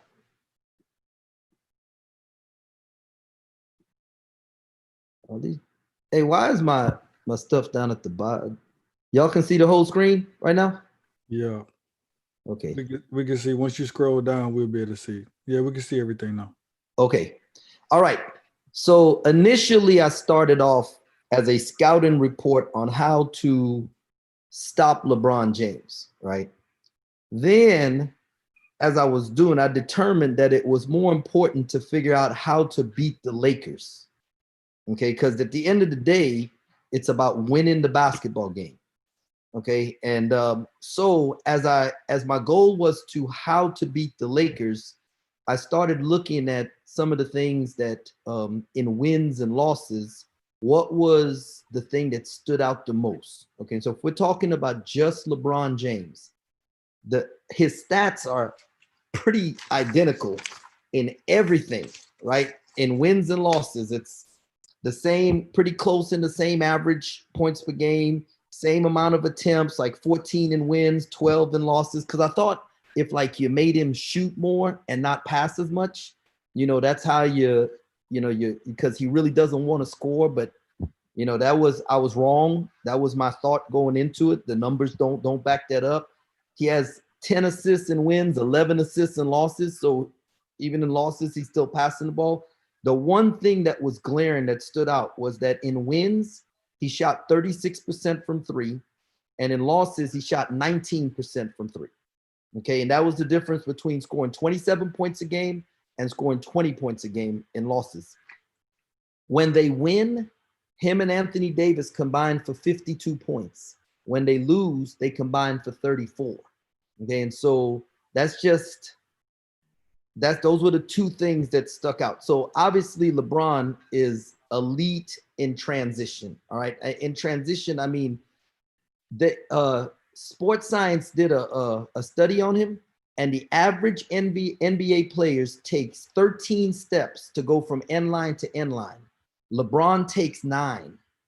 Okay. He can get up to over 20 miles an hour running at 6'9", 265 or 85, whichever people believe it is, and that's as fast as Chris Paul, who was considered at the time the fastest person. Now, this is in 2006, 2007. This is when they did that. Now, there's one thing that's undefeated, and that's Father Time. Okay, so over the years, it doesn't matter who you are. You're going to slow down some. Your game has to change. You can't rely on your athleticism. He is excellent by synergy standards in pick and roll. Now, this is the thing. When he shoots, when driving left, he scores 1.54 points per possession. Okay. When he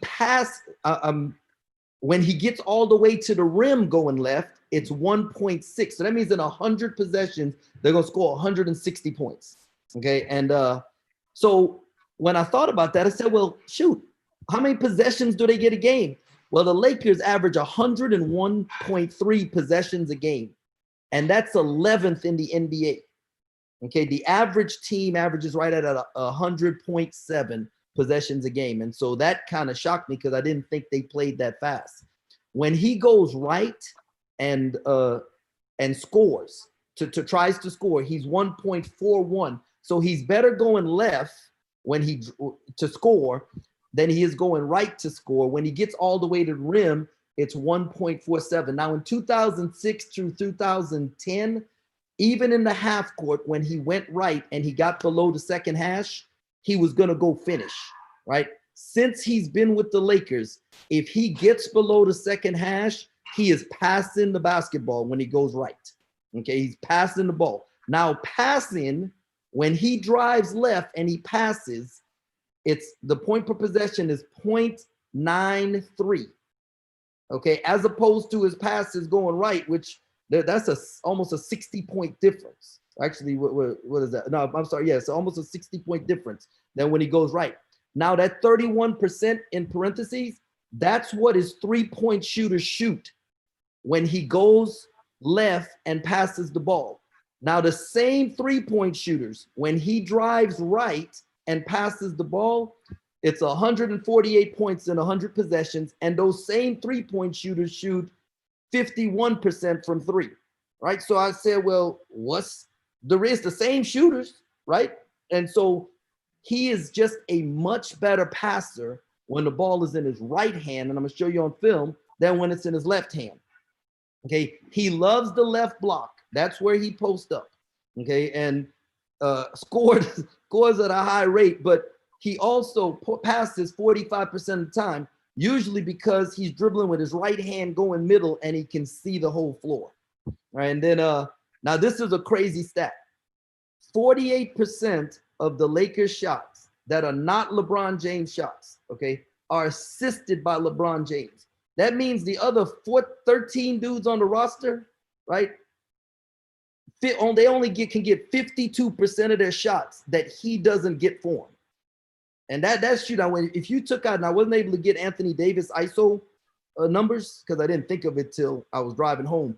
But I mean, you're talking the rest of the team, they are unable to get shots. Now, when LeBron is on the floor, they are at plus 10.5, okay, in the plus column. When he's off the floor, it's a minus 1.5. Okay, and that's a 12-point difference than when he's on the floor. And there's a crazy thing is that he has a substitution pattern. He comes out with 3 minutes to go in the first quarter, right? He starts the second quarter. Right around the 6-minute mark, he will come out for a short break, and then he will close the half. Does the same thing in the third quarter. Plays, to the last 3 minutes of the third quarter, comes out of the game, and then he plays the whole fourth quarter. Okay, unless it's a blowout. Okay, but he'll play the whole fourth quarter. So my premise is that we need to wear LeBron down, and we need to wear him down the whole game, because if we can make him take longer breaks, if we can make him go to the bench with 4 minutes to go in the first quarter, that's an extra minute where their offense is not as efficient. They shoot 4% lower. They can't get off threes. They can't get to the rim, and they shoot a ton of mid-range shots, which are the worst shots according to analytics in the NBA. So this is what we're going to do. We got to stop him in transition, and we can't let him build up ahead of steam. Once again, he can go over 20 miles an hour, and when in transition, he'll get all the way to the rim and dunk. Okay, in the half court, he really doesn't want to do that when he goes right. Okay, you have to pick him up in the full court. And unlike Joker, where it's not a 5-man pick him up, if you just put a guard, especially on makes, a lot of teams, they score a bucket, they run back and they let LeBron take his time and dribble up the court. Well, you know what he does? Just like he does at the free throw line, he takes 9 seconds to shoot a free throw. He'll use all of his rest at the free throw line. He will take 8 seconds to cross half court just so that he can get that rest, allows him to be on the court longer. We want to pick him up so that he has to bend his knees. If he has to bend his knees, he's using his legs. If he's using his legs, he's wearing himself down, and it's going to pay off later in the game. Right now, we're going to force him right, but we are not going to help. All right, and that's tough now because it's built in that you want. We're going to force him right and not let him help, because when the ball's in his right hand, he's deadly at getting three-point shooter shots. They shoot 51% from three. When he throws it with his right hand, we want to eliminate that, okay? And then we want to make him a pull-up shooter, because when he shoots a pull-up shot going right, it's 1.00 point for possession, which is almost a half a point less than if he gets all the way to the rim or if he delivers a pass. All right. Then when he goes left, we've got to force him to pass. Okay, and that means if you run somebody at him, and you'll see on film, it's just a little bit different. It's hard to make this dude look bad on film, by the way. And then we don't want to give up any rhythm threes. I don't know if anybody watched the game with the Utah Jazz, but when he has it in his left hand and you let him rhythm dribble and shoot it, I mean, he sees one goes in and he's going to make a couple more. In 2007, this is crazy. 2007, he shot a better percentage on catch and shoot threes than Ray Allen did, who was his teammate. And I found that to be amazing. That I wouldn't have believed that, but that was incredible. Now, the last thing is that in crunch time, we are going to foul him, and we're going to foul him hard, because 37% of the time when he's shooting a shooting foul, it comes from an and one. So we don't want this joker getting and ones, all right, we want him having to shoot two, because in the last 5 minutes of the game, instead of a 70% free throw shooter, which he's been for the last 4 years, he drops down to a 62% free throw shooter. And my premise is that if we can wear him down, makes him even more tired at the free throw line. He's sitting there for 9 seconds. He's starting to think about it, because he's a thinker. It's going to make that shooting percentage go down even more. So sports science, let's see, I'm going to turn down the volume, make this large. All right. So sports science did this study on him, right? And they said when he throws the ball, what'd I do, Jess? All right, so passing. When he passes with his right hand, he can throw the ball up to 40 miles an hour, okay? He has a quicker release than most NFL, that it's twice as fast as any NFL quarterback. And he can throw a 12-yard pass with his right hand faster than Tom Brady can. Okay, you see with his right hand how he is like, it is on time, on target. Now that's 51% when the ball's in his right hand. Okay, now when it's in his right hand, he can make plays. Okay, we want to make him be a scorer when the ball is in his right hand. And once again, like now in a half court, if he gets below the second hash, he's passing. He's not trying to finish. He is passing. Ball's in his right hand, on time, on target. And that ball is getting there. You can't even react to it. It's so fast. Okay, so when he drives left, he's driving left to score. Now remember, in transition, you got to slow him down, because if he gets moving, you can't slow him down. Now with the left hand all the way to the rim, 1.6 points per possession. Now in the half court, it's the same thing. Ball in the left hand, he's trying to score. Okay, he's trying to score. That's what he wants to do. We want to make him a passer in that situation. Now we don't want him to walk the ball up the court. And this is what the Clippers beat him. No, they beat the Clippers, but LeBron did not play well. And I thought this was really smart by the Clippers, because they had someone on a make be there to pick LeBron up. And now he has to bend his knees and dribble the ball up the court and now he's starting offense at half court. And if you're running offense at half court, you're winning. Okay, so they're picking him up. He's got to bend his knees. He's got to work. He has throwing passes from half court to start offense. If you're doing that, most of the time you're winning. Okay, so when he drives left, his pass is just not as accurate, and it shows by the shooting percentage. Same three-point shooters that shoot 51% when he passes with his right hand, they shoot 31% when he passes with his left hand. You'll see him throw the pass, it's just off target. Okay, make him a passer going left. Here it is again. He's going left. Now make him pass. Ball's in the stands.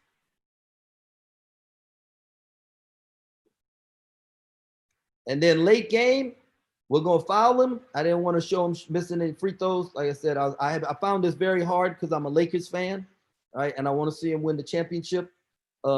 Obviously, anytime you have arguably the greatest player of all time, they can get to their strengths. That's what makes them elite. If you can make them work hard to get to their strengths, then you can possibly wear them down and maybe make them do something they don't want to do later in the game. And then you can give yourself a chance to win against a team like the Lakers. Great job, Coach Tang. Anybody have any questions for Coach Tang? I don't have a question. First off, Coach Tang, that was elite. I mean, really damn good. It was funny that you talked about the Clippers picking them up because I was just watching the game today, and Oklahoma City had Lugan Dortz picking them up full court, and it was the same thing. And as the course of the game went on, it was amazing that he was, he would try to back the dude down, back him down, and he would get to the shot he wanted. His legs just wasn't there. Like it was amazing over the course of the game. That was big time. I gotta step my stuff up. Well, Al and I got a lot of experience with Lugan Dort because we took a lot of trips to Canada. Coach Drew, every year he has a man crush. That was his man crush. All right, Lugan's Dort. We got so many. I think I made platinum going. No, we was always on Air Canada, so I didn't get platinum. But I spent a lot of time in Canada going to see that Joker, man. And but no, that's man. I you know what? I don't like watching the NBA until the playoffs, but I have actually enjoyed watching this bubble stuff because it seems like everybody's playing for something, right now. That's made it a lot more fun. I mean, I don't know what y'all think about it, but the other thing about the bubble is like actually being able to hear the communication between, each team is really good. Like you don't get that in the normal games. Yeah. Like it's really good. No, it is. Yeah, I like that. Piggyback off that, the bench too. Yeah, you I can like actually hear the bench. Yeah, I like that. They cheering for one another. Yeah. Anybody else have anything for Coach Tang? Hey, Coach Tang, Lester Stewart, Casper College. That was amazing, Coach. That was wonderful.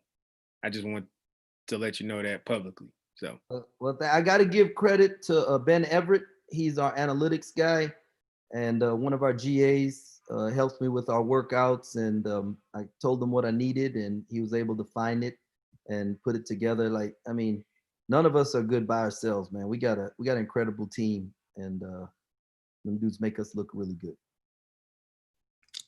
Very true. Anybody want to go next? I'm the last. I got a question, Coach. Somebody mentioned players on the bench cheering for one another. How do you teach that? How do you teach players that's not playing? Well, maybe I can wait till the end. Maybe that's jumping. Go ahead. Don't worry about it. Yeah, we can talk about that. I think it's film. I think a lot of it is film. You show film and you show guys that aren't on the bench not engaged, pouting. And for me, it's as simple.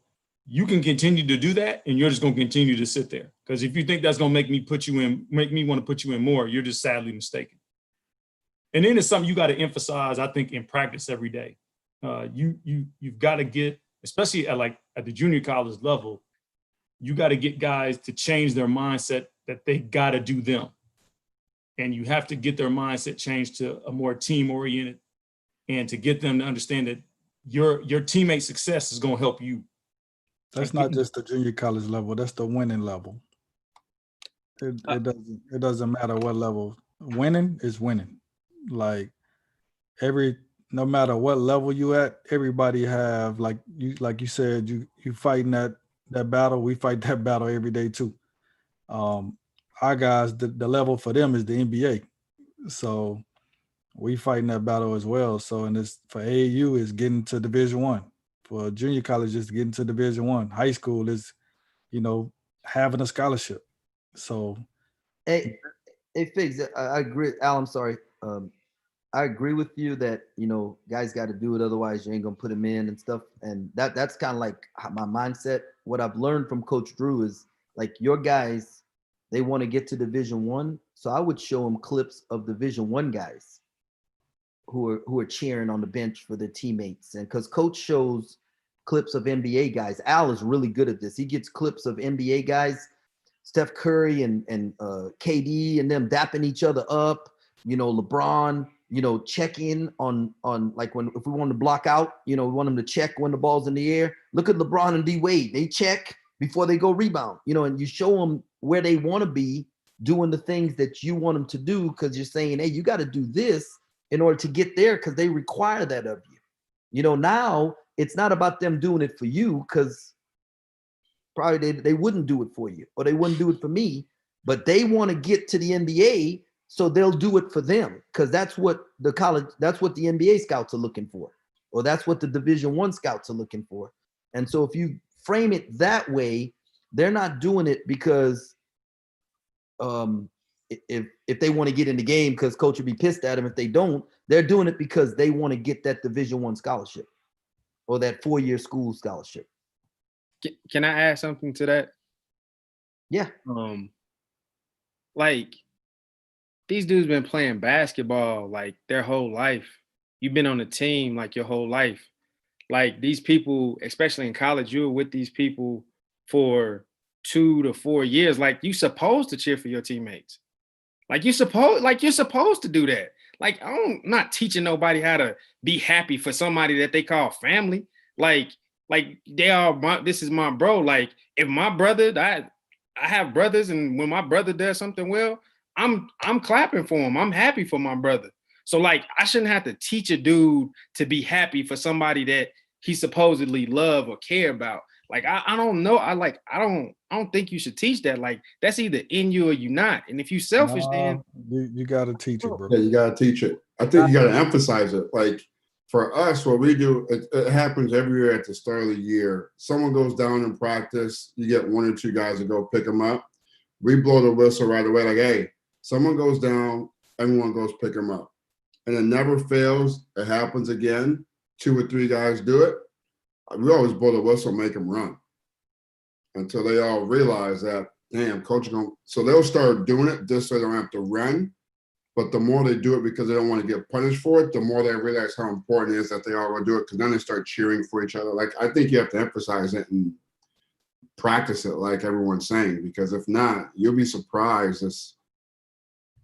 Guys are just so much in their own thought and their own feelings. They're not worried about everybody else, which is crazy. I agree with you, Les. I think it's unbelievable, but more guys are so more self-consumed ever than before. I would say this, man. When I worked for Coach Crean at Georgia, man, he said something. It ain't like nothing that's like super complex or anything like that. But he said something like don't assume. Like, don't assume, basically. Like, don't assume they know. And then literally, like, anything, right? And Les, the thing I would tell you is this, man, we worked with a guy one year when I was at A&M. And our bench was okay my first year. Like, it wasn't, like, great. We worked with him my second year, though. And now we were better. Like, we had better players. But the thing I would say is this. He had these things he called EGBs, energy generating behaviors, right? And it was maybe like 4 or 5 of them where we could basically pick the ones we wanted, right? So it might be like DAPS was a big one, right? Like, it was amazing how many times like a guy would make a pass, guy make the shot, and the guy who made the shot wouldn't point or say good pass to the guy who made the pass, right? But it also, like, when you came out of the game, think about how many times a dude come out of the game and he gets a towel, whatever it is, or maybe they don't give him a towel, and he goes and he sits at the first chair that's open. And more times than not, it's probably the chair that's right next to the coach. He ain't going down the bench, hitting everybody. Like, it's just what he doing, right? So this dude, he was like, look, y'all got to have these EGBs, right? So I think our EGBs were DAPs. And it was like we had to get a certain amount, like, and they do, like, this guy he worked with some teams in the NBA, and like these NBA teams did him, and he gave us a number of like what was elite, what was good, and it was crazy. Like, as we started the year out, like the guys wasn't really bought into it, but obviously it comes from us. Like, we have to drive home anything that we want to be a part of our program and be a real part of our program. And so, man, every time they didn't hit we'll set we got to get 2,000 DAPs, right? Man, we don't get them DAPs in that game. That was one of the things they had to run for, at practice. So they started, again, they didn't want to be punished for it, but it became contagious to the point where, man, a dude to make a three, we'd have a walk on, run up and down the bench, dapping guys up, and then running back to his seat, right? Like, so much to the point where refs were getting to the point where they like, hey man, that's a bench warning, right? But that energy that it created, right, on the bench, it kept those guys engaged. I can't remember the other three. I got some notes somewhere, and I'll share them if y'all want them. But I thought that was a good thing to do, to teach them how to cheer for each other. Because the truth of it is, like Gomley just said, man, them dudes are so self-absorbed. It's unbelievable. Like, they ain't worried about nothing but when they going in the game, right? And what coach ain't letting them do. So I think we have to give them things that they can touch, like tangible things that they can hold on to get them to that point. I agree. Good. Lester, I just don't think you can ever complain about something that you don't practice. So I worked for a high school coach before that that's dope. Would complain about dudes not taking charges, but we didn't practice them in practice. And I would just be like, well, how are you going to expect him to do it? Well, because he's supposed to do it. And I get that. I get that. However, he hasn't practiced doing it. And so I would just say that you are 100% right about this is something that they should do. However, like Coach Amir just touched on, they just be so self-absorbed. Some of them don't even realize that they're not cheering. Some of them think they are. Some of them don't even know, they're in their head so much that they don't even realize they're not cheering for the teammate. They don't even realize that they just walk past their teammate on the ground. So you have to show them, and I think that you have to show them, and you have to practice. You cannot complain about anything as a coach that you are not practicing. I'll ask this question. How many people practice timeouts? We do. Like going through that whole routine. I do. Yeah. What do you mean practice timeout? Like where everybody is standing and where everybody is sitting? Yeah, all of them. Like they are. Okay, yeah. Okay. Yeah. We practice our starting lineup. Like, we do it all. Yeah. Like how you run out, all of that. Smart. I mean, we do.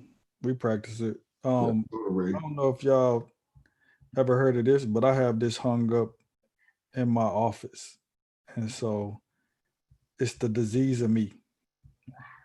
And a lot of problems is because the disease of me. This is from Pat Riley, and you can research it yourself. But I have this hung up in my office, and I think about the teams I've been on that haven't been successful. They've had either one or more of these categories for the disease of me. Like the feeling underappreciated, the people that's on the bench that's not cheering, they feel one of these six they feel for the disease of me. And it's your job to find out which one of the six they feel and try to fix it. But somebody's feeling underappreciated. Somebody feel like they're not getting a share. I think cliques and rivalries within a team, that can be a big one. Frustration, even when the team win, but they in the locker room frustrated because they didn't perform or they didn't perform well. Just feeling like a teammate is outshining them. Like, I mean, it's sad, but it's true. And then just being selfish. I mean, really, all the disease of me is like you say, disease of me is the defeat of us. And if anytime you have the disease of me in your team, like it's really, really hard to win. Even if it's on the staff. Like I've been on staffs had the disease of me. And it don't just have to be kids. I mean, Lester, you're gonna be coaching a while, so you're gonna be on the staff one day to where it's gonna be somebody worried about the kid that they recruited. And so now how are you gonna handle that? You're gonna be worried about, man, we just won, but that person gonna be feeling like, man, but the kid I recruited didn't do nothing. So the disease of me is more than just a player. I mean, it's coaches also. And so I think that's the biggest thing you have to do is make sure that if you can monitor body language, if you can monitor the disease of me, you can always bring value to a program because everybody's not paying attention to that. Everybody want to pay attention to X's and O's. Everybody. But it don't matter about X's and O's if everybody's not on the same page. And so somebody on the staff got to be willing to do that. Yep. Because you can't win. I don't care how good of a coach you are. If you ain't working together, you ain't winning. It just ain't happening. Sorry about that. Coaches, would you agree that there's always someone not happy, and it may not even be a person in your program that disrupts you? So it could be the kids bought in, kids not playing, and Les is kind of where I understand where you're coming from, but think about it, flip it and think about it this way, where kid may be okay earning his minutes and earning his role and earning his spot, and then mom and dad or uncle or coach or someone on the side like, man, and they put a little bit of twist on something that may not be negative. And so that little by little goes. Can we talk about this? I'll do my scouting report, then we'll get off YouTube and we can talk about that. Okay. I can do mine before you do yours. All right. You can finish. Mine's not great. I think that's a great, keep that question though. I don't want to talk about it on YouTube though. AB, I'll go after Mandy.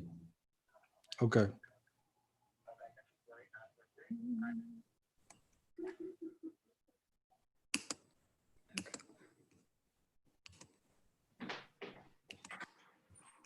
Okay.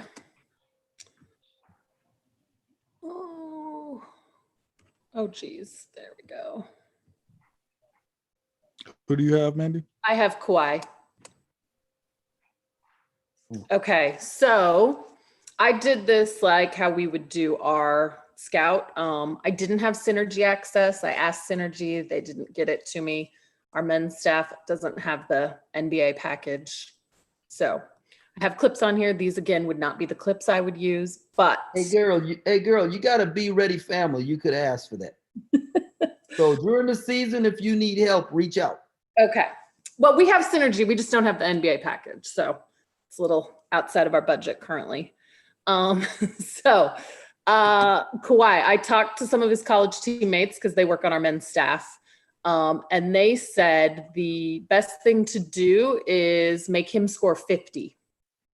So I don't know, kind of if you guys have had that conversation doing scouts before, are you going to let someone like get theirs and you maybe lock up the rest of them? Do you let someone like Kawhi, who what he really wants to do is get others involved? Do you make him become a scorer and then kind of take him out of that? And I know that's kind of going against the thought of defending. But we've kind of had those conversations. It's not ever something we've done. I don't know if any of you guys have ever done anything like that. You're asking, you want to? Yeah. No, I'm asking, have you guys like? Yeah, so in 2000, theirs? I think it was 2006 when Michael Beasley was at K-State, I mean, he was unbelievable, unbelievable. Best scorer, and we played KD 3 times. Michael Beasley was the best scorer I ever saw with my own eyes. And we played them at our place, and Beasley had 44, Billy Walker had 31. The rest of the team had 11, and we won the game. And so we were like, look, them 2 dudes can go off. We're not letting anybody else score, and we're going to win the game. And so it was hard to fathom, but I mean, you wasn't stopping Michael Beasley. Right. I think sometimes that's maybe the game plan, let him score. So again, Kawhi wants to get everyone involved. He wants to, he leads the team in assists and rebounds and scoring, right? Well, this was before, I don't know if these stats have been updated since the restart. So the only difference, this would probably be a little bit wordy from what we would do. And then I would add the top 3 things that Synergy would break down. Like if they score in transition, what percentage, if they score in the paint, off the on ball, that kind of thing. So everyone knows he's a super athlete.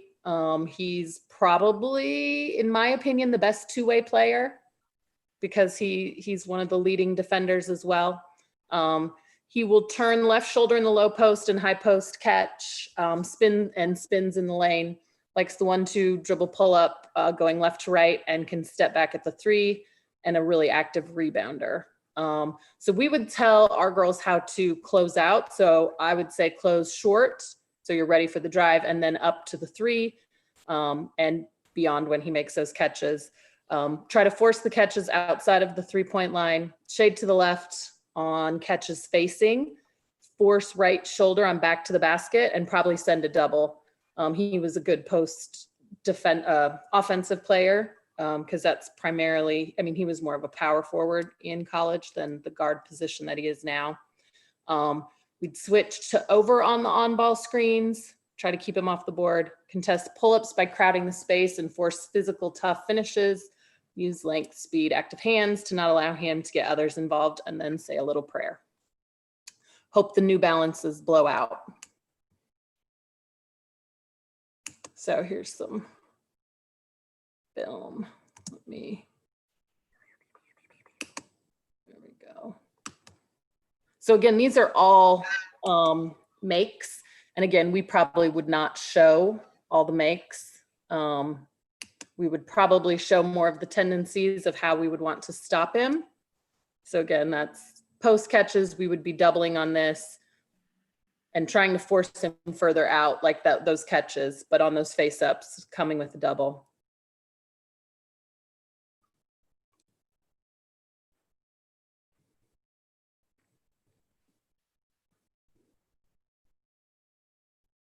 And again, he likes that kind of lull you to sleep dribble, and especially those pull-ups. We would try to crowd that space and be a little more aggressive on the finishes, sending help.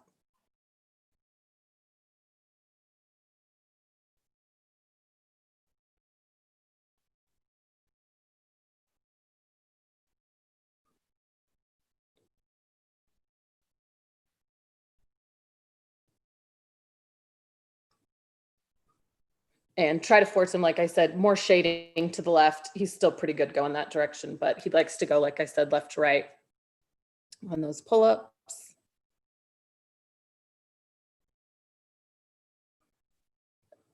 And then trying not to let him spin back over the left shoulder. So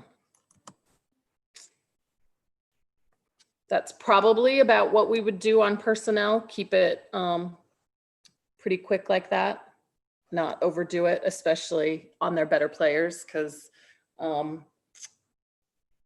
girls tend to get freaked out if we make someone too good. So try to make them human. I noticed LeBron sat on his right hand when they played him, try to force him to go left. Yeah, He's I think like, he's not as the best you effective. can do. Anybody have any questions for Coach Carver? So Mandy, y'all will double a post player even when they face up? So if I think on him, pushing him out of the paint because he's so good in that area, I think sending a double. So the goal would be push him out of the paint, make a tough catch with the back to the basket, but then as he looks to attack, send the double. Yeah, we don't play man if there's someone that's that good, we would zone. Smart. Thank you, Coach Carver. Great job. You got a question, Coach Burke? Yes, I don't know if it's a question, it's more of a comment. Has anybody noticed that Kawhi's handle has gotten better? I hadn't watched it as much. I just noticed Brown was sitting on his right hand. Yeah, I think he's gotten better with the ball for sure. And his 3-point shot has definitely improved. Yeah. This season. I mean, he's been good, but I feel like this season it's gotten a lot better. I just feel they work more of just being efficient. So instead of him a whole bunch of dribbles, he's like 1-2 between the legs and go. And so it's not that he's gotten better, but it's just that he's more efficient. He's not pounding. He's like 1-2 and he's going. So it makes it look like he's a better ball handler because he's not over dribbling the basketball.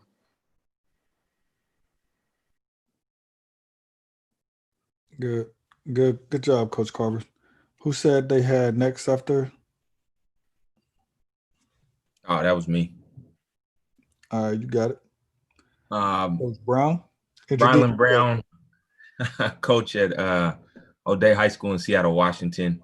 First off, I thank Coach Brooks for letting me be a part of the group. And it's one of those things, man, as a coach, this is an awesome time during the week where I definitely feel like, I'm nowhere near the smartest in the room. So I appreciate, all the people that presented over the last couple of weeks. And I think the other thing I really appreciate about y'all, from Coach Tang's prayers to just listening to people banter back and forth is amazing. So this is a real special opportunity. And I've been stressing about this for the last couple of weeks. So here we go. So, but thank you. Also, thank you, Jesse, for helping me get up and running with this. Let me see if I can pull this off.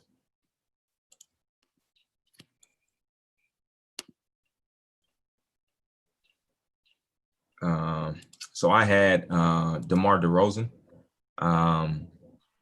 He was interesting to me, but we all know that he's not a big 2-point shooter.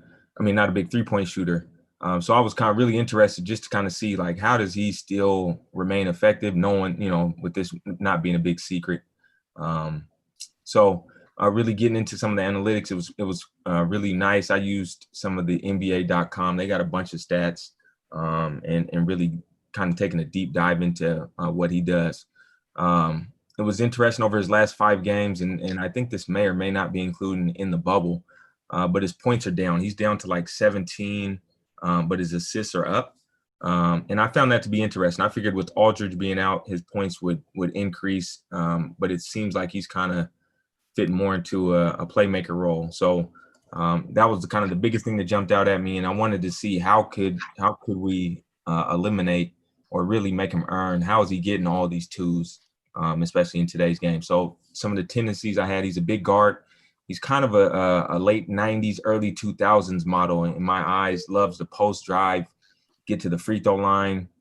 You see a lot of him kind of idolizing Kobe, a lot of fadeaways, a lot of tough 2-point shots. His role kind of changes, more of a combo guard, more of a playmaker. Really goes to a lot of pump fakes and pivots around the box. He loves to spin baseline, very crafty. Step throughs, up and unders. You'll see. I mean, you'll think he's kind of out of luck, and he'll kind of wiggle around and really, really try to get those shots up around the box. In ball screens, they use them a lot in those. You'll see some. I saw some in some of my clips, kind of looking through NBA, where he'll get ball screen way out high so he can get downhill. He'll also be patient with these ball screens and attack some switches in bad matchups. A lot of hesitation and crossover. NBA.com had a stat where, his percentage, like off 2 dribbles was actually the worst. Off of 0-1 and then like 3, 4, and 5 dribbles was actually higher. So you'll see a lot of his moves come after a lot of bounces, hesitations, crossovers. And then watching him in transition, he kind of reminds me of an old old man.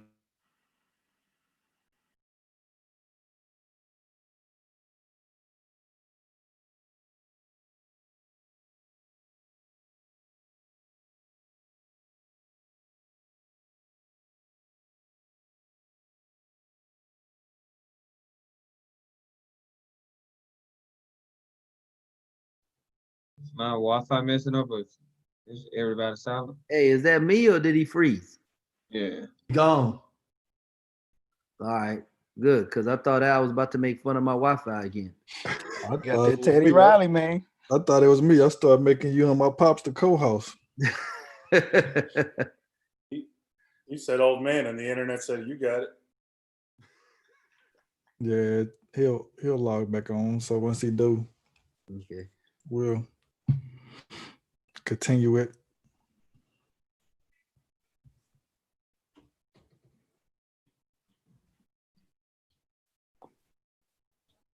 Coach Parker, you good over there, bro? Where you at? Oh, I couldn't see. No, I had to say my daughter's prayers and put her in the bed. Oh, okay.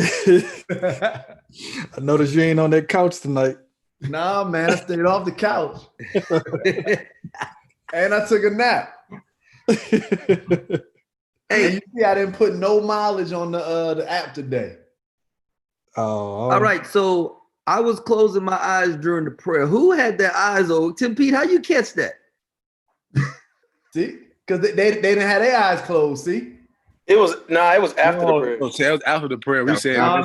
he didn't Don't wake start. up. No, we said he didn't wake up after the prayer. That's what we said. I didn't wake up after the prayer. Y'all caught him going down. He's like, nah, he was already down. He was. I was down for the count. Hey, was you snowing though, bruh? Was you No, snowing? sir. It was my mic was also. I can always say no, sir. That was one of them sleeps when you just free falling. Yo. And when I saw the video, I said, yo, I woke up and just was like, nothing happened. Nothing. Nothing. You just stand like up. that. So, y'all gotta remember on the East Coast, it'd be 12 o'clock. Hey, G, the one that caught it first. That's what. I sure did. I was like, is he asleep?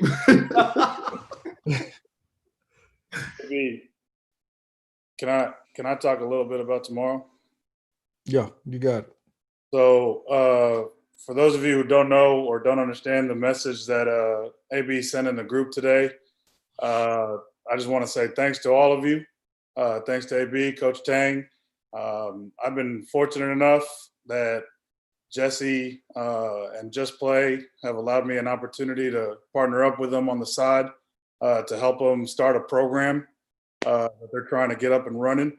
And tomorrow at 1 o'clock Central Time, I have a chance to present. I'm going live with them, and it's kind of talking about basically what we do with the X's and O's of presenting the Just Play portion of it to teach coaches and high school coaches and other ones interested in the program how to use Just Play to be able to develop playbooks and stuff. So if you all are interested in tuning in or know any high school coaches, non-D1 coaches that are interested in learning about that stuff, if you don't mind sharing that link just to get that program running. But I just want to say thank you to you all for providing me this opportunity, man. awesome. That's big time. Hey, Hey, B Chris, is you back. back on. Hey, B is back. My phone. My phone. You good. You good. Internet didn't want to let me shine today. I've been there.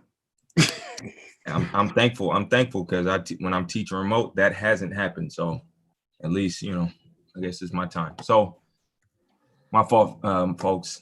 So the big thing I think I kind of locked in on was that I see a lot of awareness and experience from him, international play, Eastern Conference, Western Conference. So it's hard to trick him. So that kind of fed into how I would want to defend him. As I was putting this together, I kind of went with an approach of like an initial coaches meeting. Maybe if I was breaking this down, like this probably would be more information than I would give my players.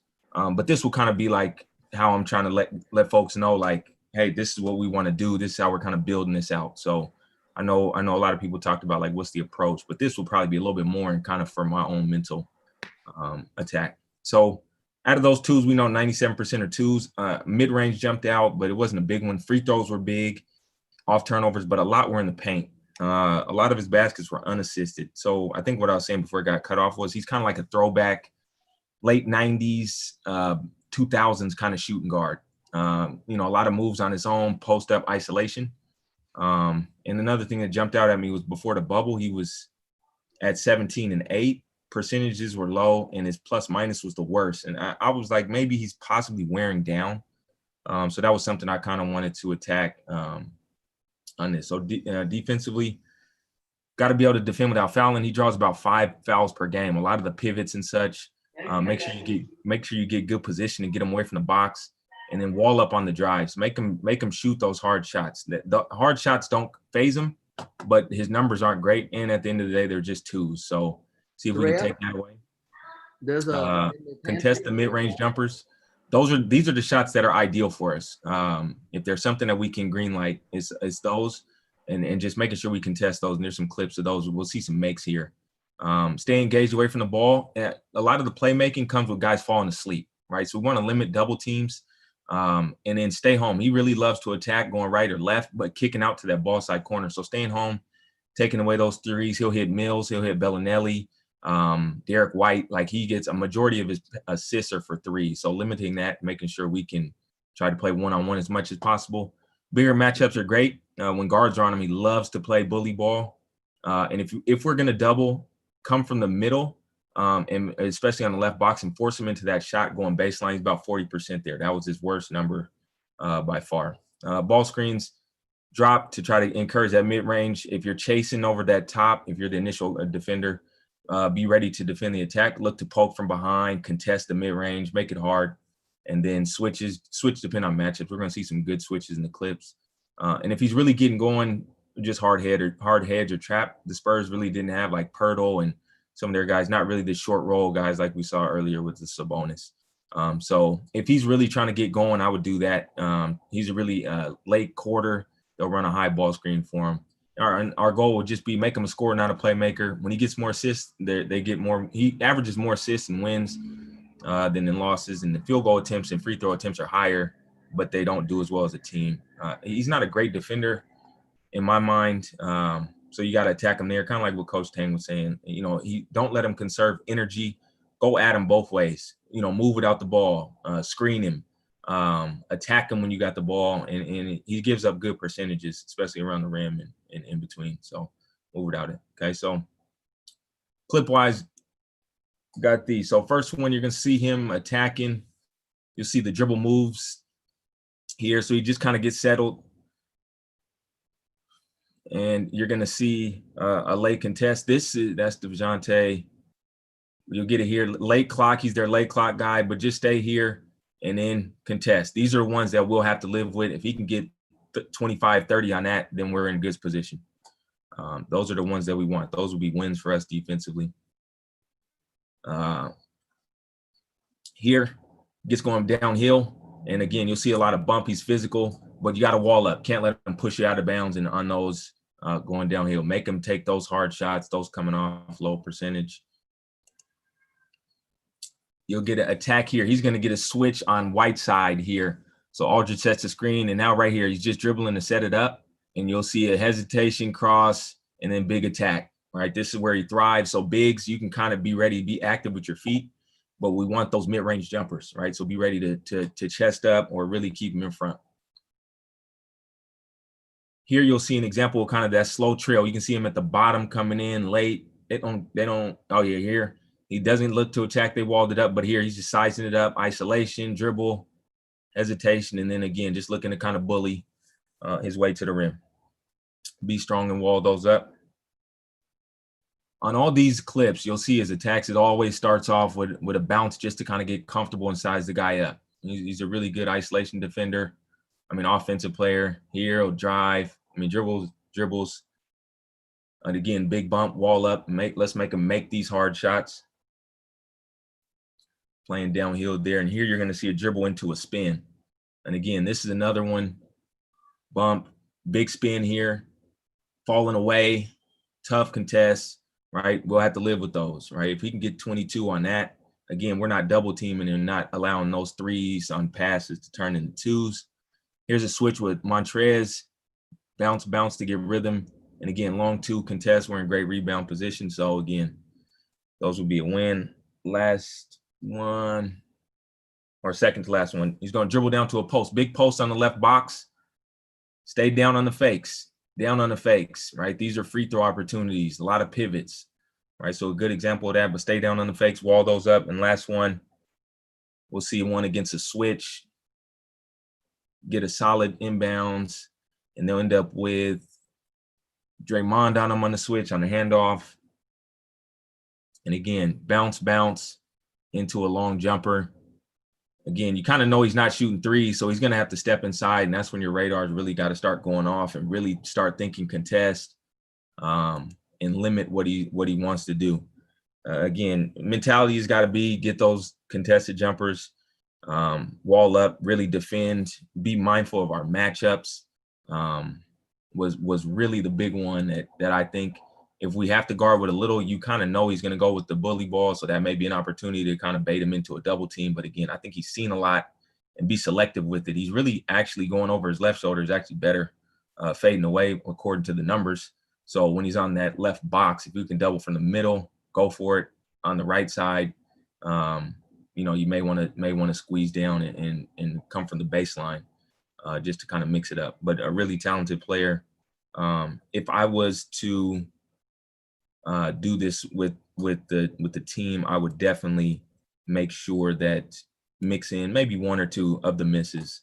But again, I mean, if you're dealing with professionals, maybe it wouldn't really phase them as much. But with my young guys, I always make sure to mix in a little bit, maybe an 80-20 on things that we're going to be successful. And really, I know a couple of coaches spoke about this, but really being mindful of having guys understand what we're seeing as coaches and really saying, hey, this is why we want to push him to left or right or wall up or some of those things. Really seeing some success on the film, I think helps a lot. So that's what I got for Mr. DeRozan. Appreciate it, Coach Brown. Great job, man. Anybody have any questions for Coach Brown? Great job. Appreciate it. I think you must played against him because you had that was really detailed. I coached against him. Man, nah, he's a guy I like to watch. Man, he's interesting. I figured with all the people from Texas, I would at least got a couple questions, but he's a good one, man. He's tough, and I really. I don't think we got many Spurs fans on here. Maybe Omar. Omar lived down. He closer to that area right now. There we go. All right. So if DeRozan had stayed with Toronto, and they didn't get Kawhi, okay, and now LeBron leaves the East, like that happened, does Toronto still win the championship? No. You know what, Coach Tang? I think that LeBron leaving the East obviously removes kind of that mental piece. I think Kawhi got him over the hill in some regards, but I think they needed, and especially, for guys to grow, a couple guys that step into different roles. I think that was a big piece chemistry-wise. And you also need a little shakeup, I think, from time to time, just because I think they were in that point where it was the Lowry and DeRozan show, and you knew it, but I think it had a ceiling. But I think, seeing a Van Vliet, I think their secondary and their tertiary guys, I thought, really had to get out of their comfort zone. So I think that helped shake them up a little bit. But obviously Kawhi brought a little something different. Kawhi is different. There was some emphatic no's. I thought that was funny. And the biggest factor was LeBron leaving the East. I think that was a huge factor. Huge. Yeah, still got him. I agree, but they took advantage of it. Definitely. Just like when Michael Jordan retired, my Rockets, they took advantage of it. But the biggest factor was Michael Jordan retiring. Huh? The biggest factor was Michael Jordan retiring. I don't think it would have mattered, but I mean, yeah, because they weren't gonna win with the Rockets weren't winning if the Bulls had Mike. I mean, if it's a lot of ifs. If it was a fifth, we all be drunk. Grass with money, we'd all be rich. E and J. All right, Don't do it. Don't do it. We don't. I'm gonna go. Anybody else want to go? I think I'm the last one. Hey, Nah, look, I'll and go. my last thing was I was mad, Coach Tang and AB. I told AB I was rushing because I didn't want to go before this last round. There were some people on here where I was like, let me get my scout out the way because I text AB the other night. I don't know how you do Lillard and some of these other folks, so I appreciate the opportunity. That's who I got. Coach Hey, Perk. I'll go before you, man. You can close it out. All right, you got it. Who you got? I don't even know how to do this. Let me see. I got Shea Gilgis Alexander. You know what's crazy? How many kids like that dude? He cold. Good. He can play. Thanks, Coach. No, I mean, like when you ask a kid who their favorite player is, I don't expect them to say him. You know, does I mean, a lot. there's like 10 dudes out I thought they would name before him, but I've had a lot of kids recently say how much they like him. Jesse, can you help me? I've never done this before, so yeah, I'll probably Yes. Do you still have that email I sent you with the like link? I got it up on my screen, but I don't know how to do this, man. All right, so click Zoom and click the Zoom window, and there should be a green button in the middle at the bottom that says Share Screen. Yep, I got that. All right, so hit that, and then select the window that's your web page. What does it say? Does it say desktop? No, it shouldn't. It should be like you should see your scout, not Okay. the desktop. But Okay. it should say at bottom say share screen, like something you could click. Oh, okay. Yeah, I see it. Go P getting better today. All right, so Coach, scroll up for me. All right.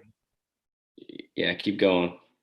Hit that phone, the top right corner there. Phone. Yep, you got it. Okay. It's loading.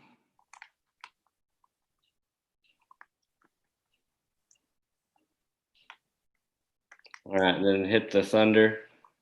Hit the thunder. And then view profile. All right. Thank you. Yes, sir. Okay. I got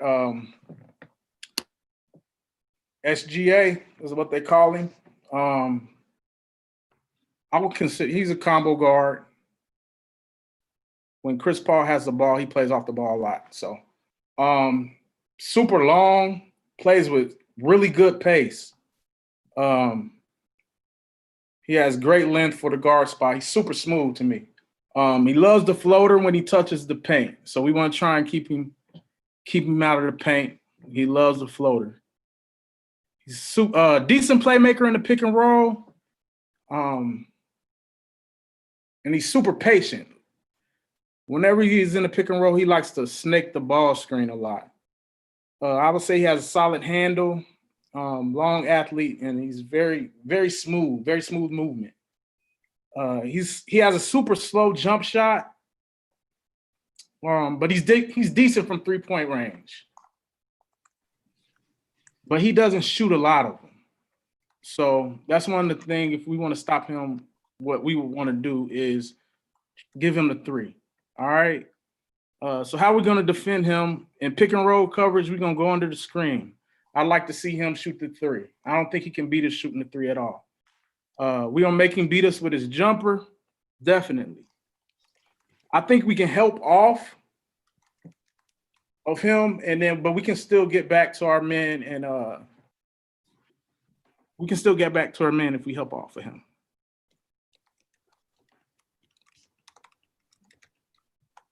They always set ball screens for him a lot. So when he's in the ball screen, we want to make him a playmaker. He's not really, I don't think he's really good.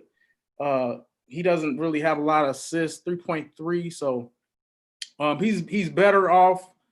He'll kill us if he's trying to score, but if he's a playmaker, he doesn't do very well. All right. And then we want to body him defending him because he's kind of flimsy. All right, let me get to some plays. I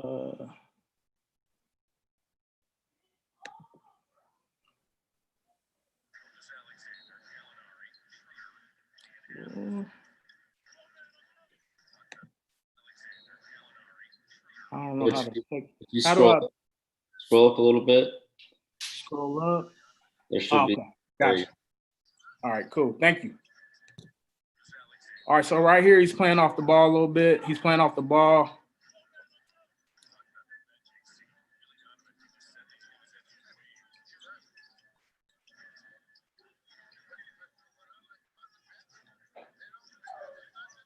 Super slow motion on his jump shot, but he will hit it. He will hit it. I think he's 35 or 36% from three.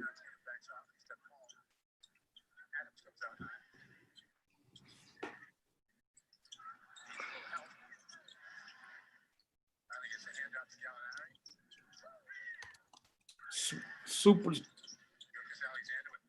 snake the ball screen, gets to the rim.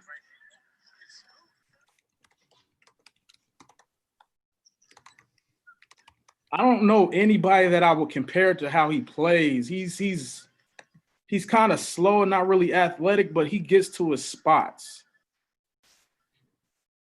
Here comes the up screen, snakes the ball screen, floater.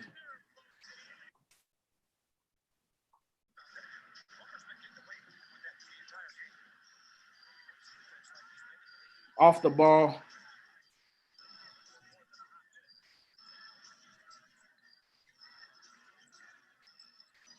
Gamble. See, he turns it over when he turns into a playmaker. He got it back and scored, but initially.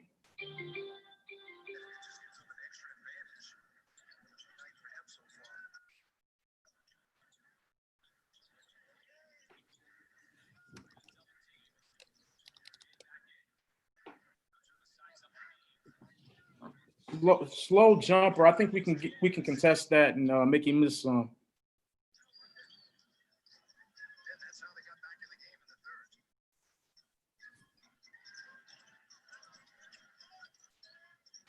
Ball screen. Really good pace he plays with.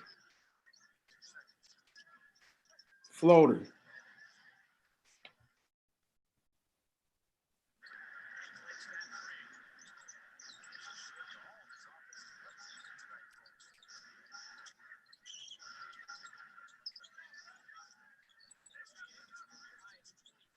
Ball screen again.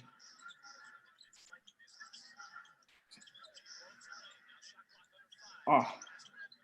And he does a lot of those little same hand, same foot finishes. He's really crafty with the ball.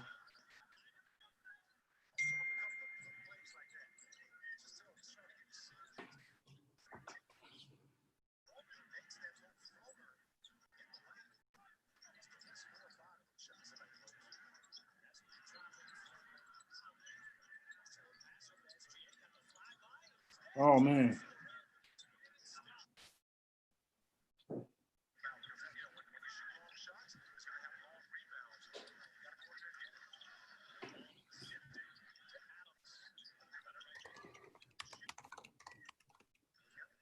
Off the ball again.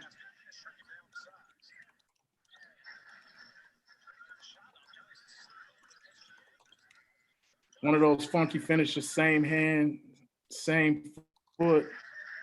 See if he comes in another ball screen right here. I think. Setting the ball, setting the screen.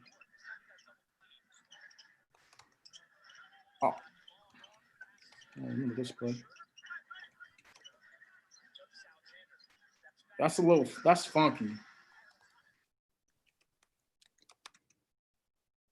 All right. So yeah, in short, I think we can beat him we can beat them if we give him the jumper. I don't think they can beat us with him shooting the jumper. But if we're letting him get into the paint and do his little floater thing and trying to be a scorer, he might hurt us some. And also, we want to kind of make him a playmaker. I think that's one way we can beat them is by making him a playmaker. Because whenever he's in that mode where he's a playmaker mode, he doesn't really he hasn't had a whole lot of success. He's only averaging 3.3 assists per game, so he really wants to score the ball. So that's pretty much all I got. Appreciate it, Coach Perk. Great job, man. Thank you. He is kind of nice. I guess I never really watched him. But I'll never forget my introduction to him. I was recruiting this kid named Trey Burhow from Minnesota. He ended up going to Northern Iowa, but we was watching because, you know, I'm always in the back gym watching kids play. I don't get to see at the front row at the high major games, but so I'm in this game and this guy is like, who is this dude out here just torching their whole team? Ball screen, turn the corner, dunking, step back threes. And I'm like, who is this kid? There's never ever been a game like that where I'm like, man, I need a call. Like, I don't call people like after an event. I went to find out who this kid was. And I was like, oh, no wonder why. He's going to Florida. Because is that where he went, right? Florida? That's who he committed to at first, and then backed out at the last minute, went to Kentucky. Yes, you're right. So I went to call, like, man, who is this kid? Because he in the back gym. There's no way this dude's in the back gym. Thought you had to steal, huh?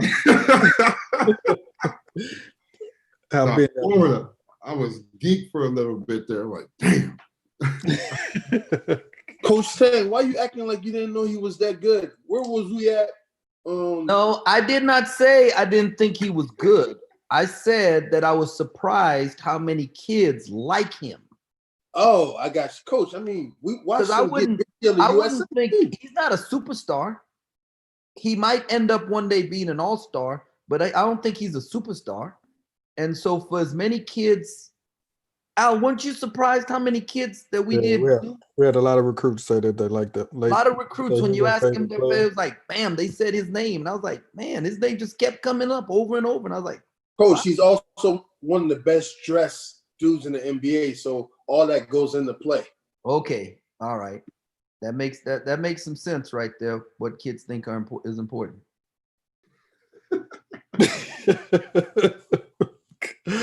Coach Dave, you already know. Somebody's got to do it now that D Wade's retired. Man, I don't know. I wouldn't wear some of the stuff D Wade wore. Just gonna go to AB on that one. Here we go, AB. Yeah, go ahead, AB. Yeah, I go. All right, I did it wrong, right, Jesse? Oh, I got it right. You're good. All right. So I've had the pleasure of watching Logo Dame, Damian Lillard. So for me, I mean, Coach Tang could tell you, I probably sometimes I'm too detailed at times. And so they've, you know, I remember my first year at Baylor, they was like, are you doing this for you or are you doing this for us? Because no way they're going to remember all this. But for a dude like this, if we playing against him, like I'm doing every single detail just because you got to remember something. Because if not, then we're going to lose. So for him, first of all, he's the most dangerous man. He is the guy. He can beat us. Like he's the most dangerous man. So at all times, no matter what, we have to make sure that somebody is in front of him. Somebody. He's an elite scorer from everywhere as soon as he crosses half court. So we have to pick him up at half court. He prefers jump shots. He prefers everything off the dribble. 92% of his baskets are unassisted. So that means he is dribbling to get his shot. He shoot 10 three-point attempts per game at 39%. So he's pretty efficient. And he leads the NBA in off the dribble three-point field goal percentage at 42%. So he likes to get rhythm shot.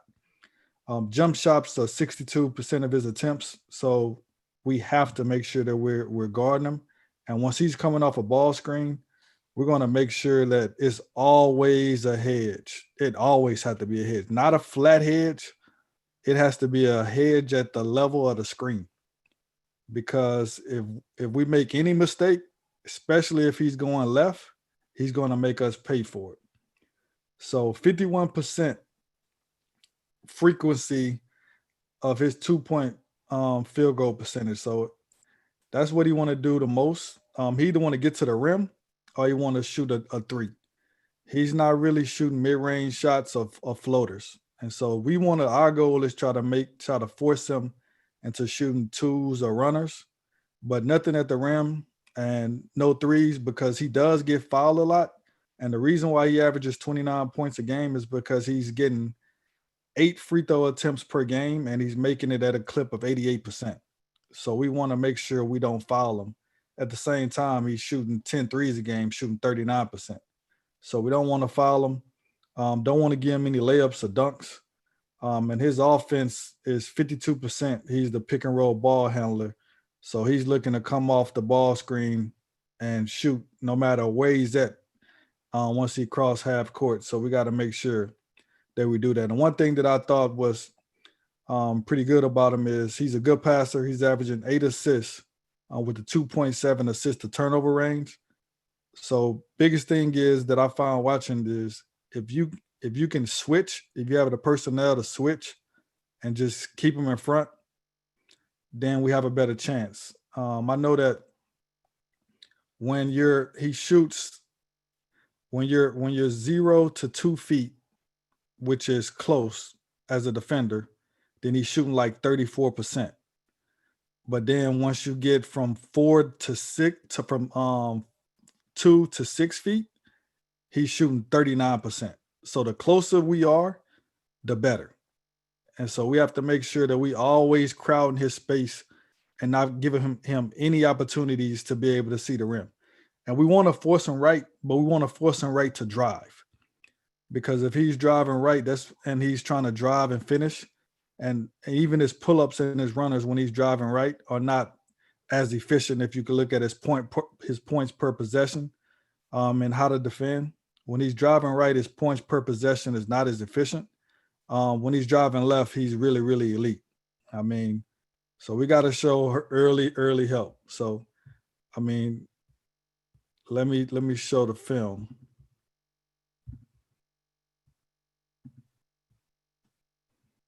Want to get in. All right.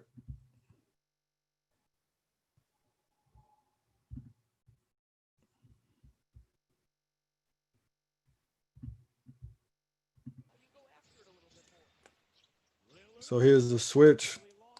Got to figure out a way to stay close on contest. He's gonna make tough shots, but we cannot on the hedge right here. We cannot stay. You got to be to the level of the screen. I don't care. Once it cross half court, no matter where the screen is at, we have to be at the level of the screen. That's like a layup for him. And then you can't foul. Got to figure out a way to contest without fouling. But big still too low. Have to be up to the level of the screen, and we have to be pressuring the ball. Can't keep backing up. Feet inside the three-point line, we're dead. There's a hedge, but we have to get back.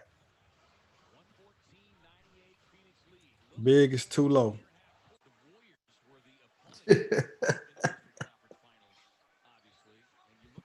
Anytime it's one-on-one, when he dribbles 7+ times, he's shooting 41%. So he's a rhythm dribbler.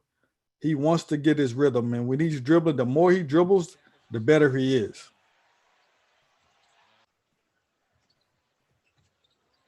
He likes to take dribbles to get shots. And he's either getting to the rim or shooting a deep three.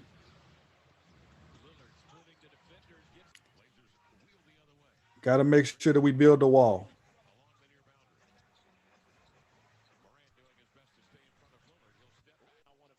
If he's making tough shots like that, twos, we can live with that. That's what we want him to take. We want him to take pull-up twos.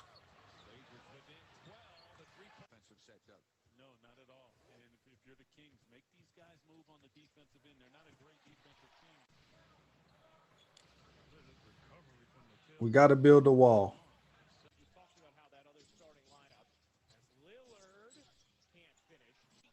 Runners and twos. That's what we want them taking.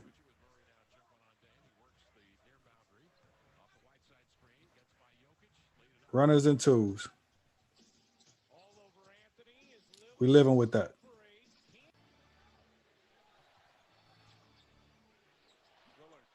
Tough twos, that's what we want. Crowded space, got to be within 2 feet. Even if you're the big on the hedge, always be in this bubble. Always be in this bubble.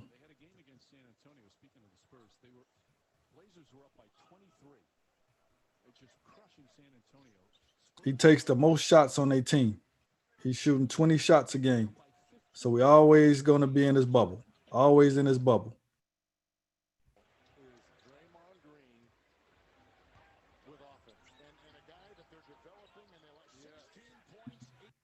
Did it start over, Jesse? Or this probably the clips that was in there already? I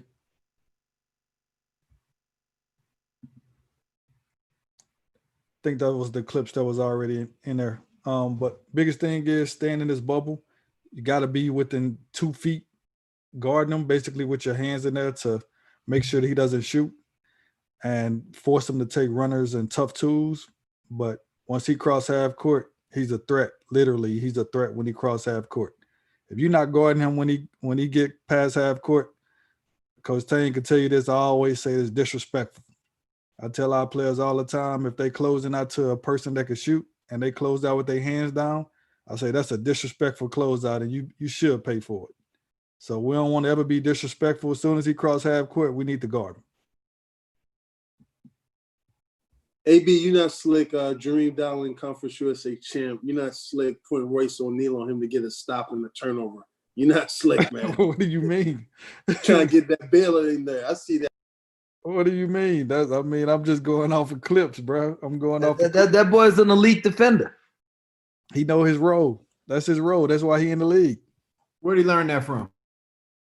Man, I think Baylor, but I don't want to put Baylor like that, but I think Baylor. Denver. Nah, he had the lead to learn that. Nah, no disrespect to Denver. Obviously, they seen something to get him in the first place. Any questions about Logo Dame? Any questions for me? Look at Coach Tim background, man. He got Dame on his background. Who do? Tim do.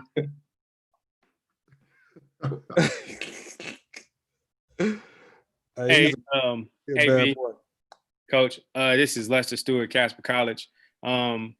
Like you had you had probably, top 10 dude in the league. What did you like? How did you feel as you were watching it? Like, because I know, like, I had Devin Booker, and when I was watching him, I was just like, damn, like, how do you stop somebody like this? So, like, what were some of the things that you felt that were the most difficult when you were watching them? Like, what was the thing that you seen that was like, we just can't stop it? Or, if you had to coach against them?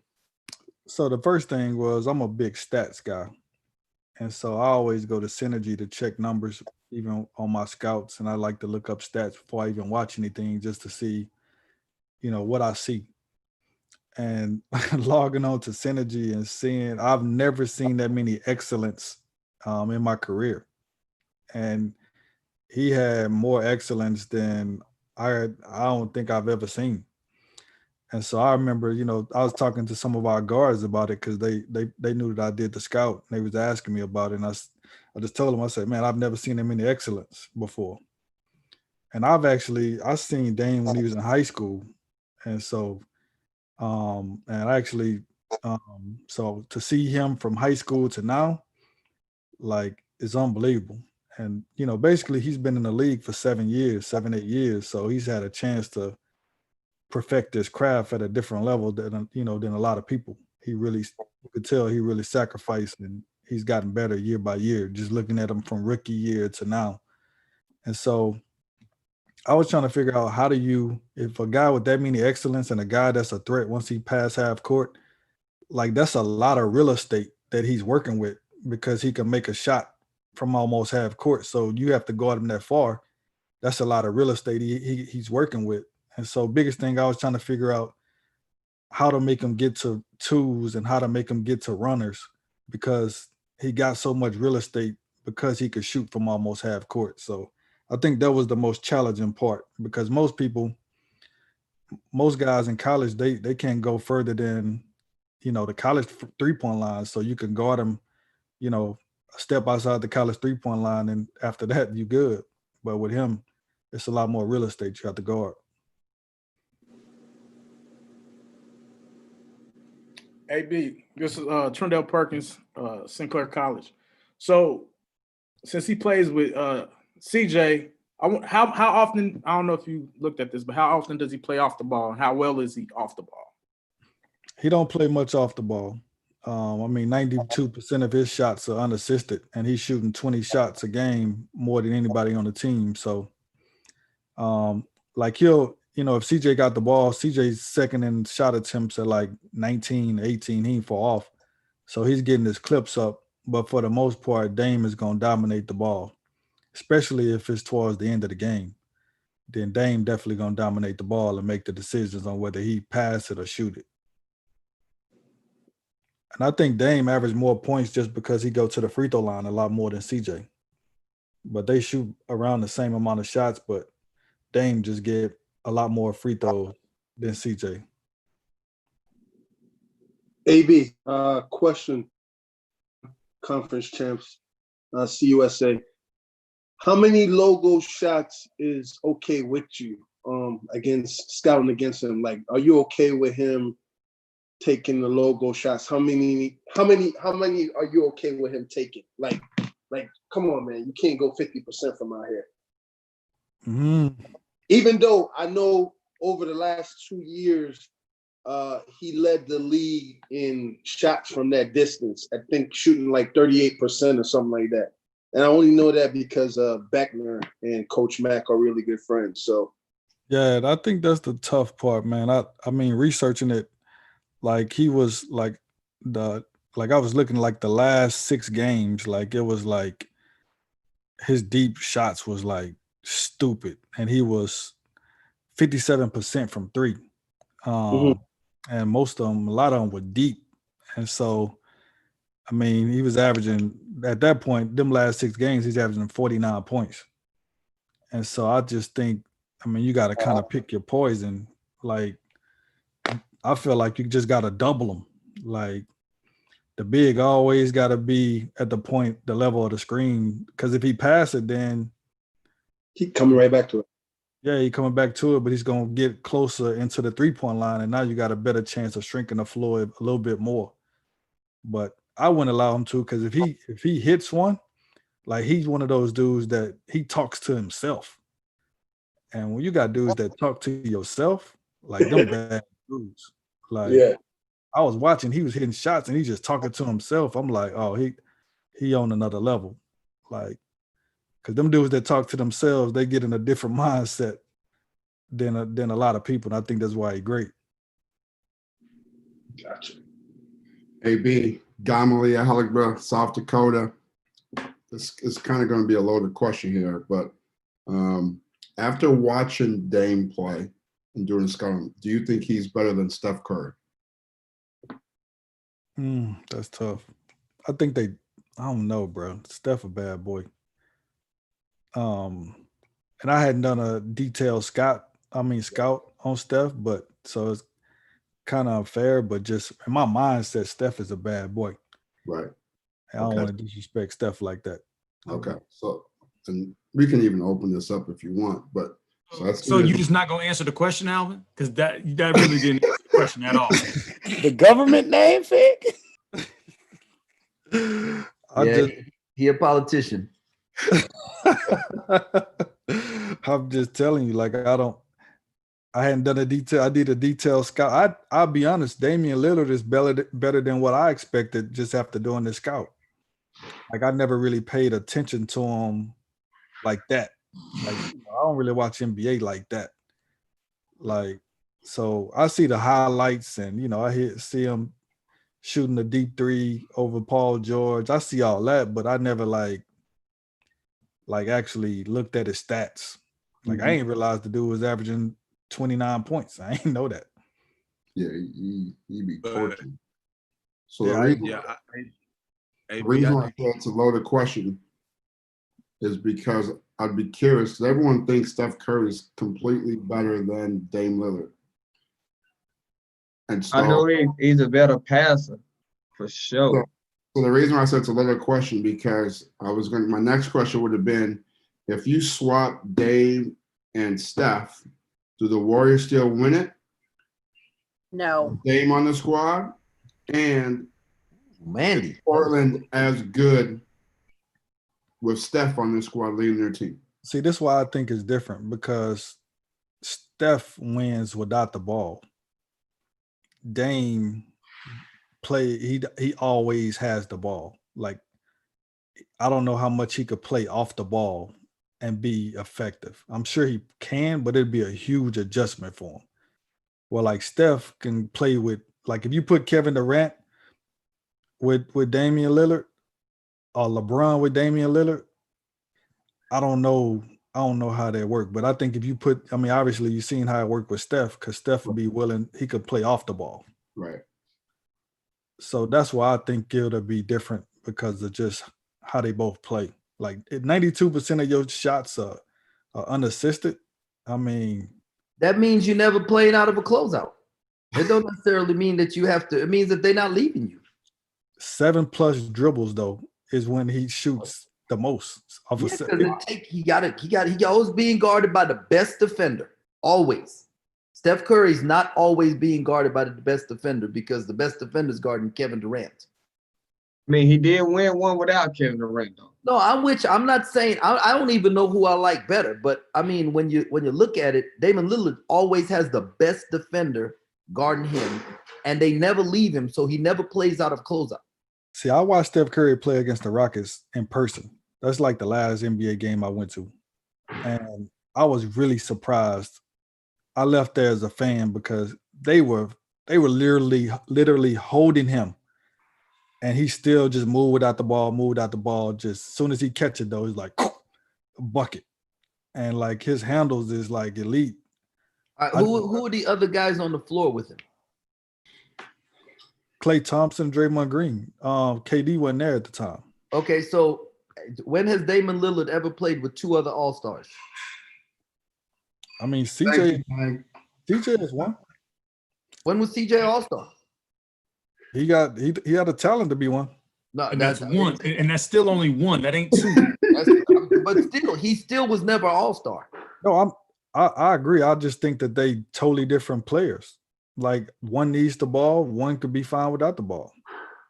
But I also know, I remember the stat when KD was on the team, the Warriors were not as efficient when Steph Curry was on the floor.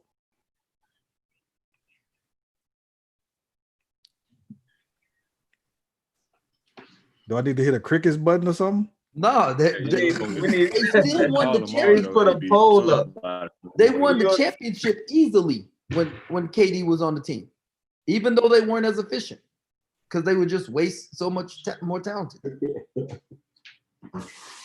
Do they win the first one though? So, Coach Tyne, who would you start a team with? Dane or Steph? LeBron James. LeBron, of course, LeBron. That wasn't the option. Probably. My son is the color commentator for the Portland Trailblazers, and he tells me that Damian Lillard is the best leader he's ever seen. He's arguably the best leader, and just an unbelievable leader. And so they just have never had a third scorer, like a third playmaker. Whereas I think the Warriors. The Warriors have had a. How about this? You take Dame because he's more durable. Dame has played less years in the NBA than Steph, and their number of games played is very, very close, even though Steph has been to the finals X amount of times because of the amount of games that Steph Curry has missed due to injury. So I would say I'm going to take Dame because I think he is actually more durable and capable of carrying the load all by himself if necessary. Well, I don't think Steph can do that. Steph would have had to carry the load this year, and he got hurt instantly. Instantly. Well, Dame gonna have. Yeah, to but he go was MVP of the in league. LA. Typical light skin. So was Steve Nash. That don't mean you should have been MVP. Wow. I don't subscribe to that.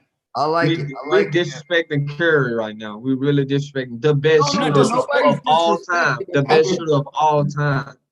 See, Unanimous. I don't think he's the best shooter of all time. I don't think we're All-time, Brandon. disrespecting him. I think we're Might saying not even be the best shooter on his team. All time, Brandon. What?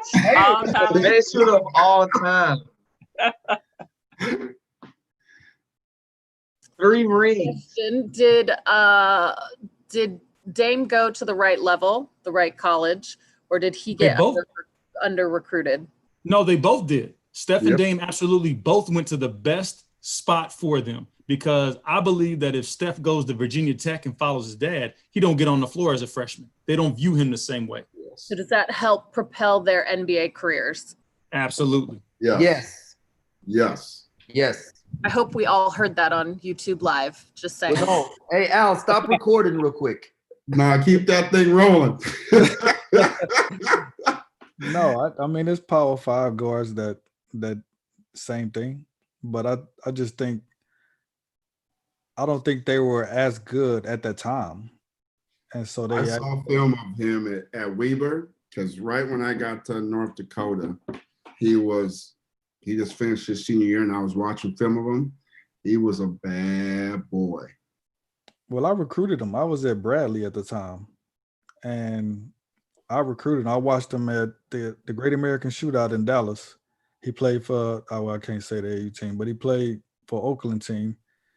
And I watched him, and I mean, he basically shot threes just like he's doing now. Man. But he wasn't as athletic that he is now. And so not in college. Yeah, when he got stronger, and he actually, you could tell he put in extra work. And so that extra work kind of propelled him to what he is now. I remember reading a story where he talked about where he asked the coach what it takes to get there. And then the coach told him it takes this. And he's willing to do whatever it takes. Yep. And obviously it worked. AB, I played against him in college and actually played the game when he broke his foot. He was in the gym 3 hours in a real workout.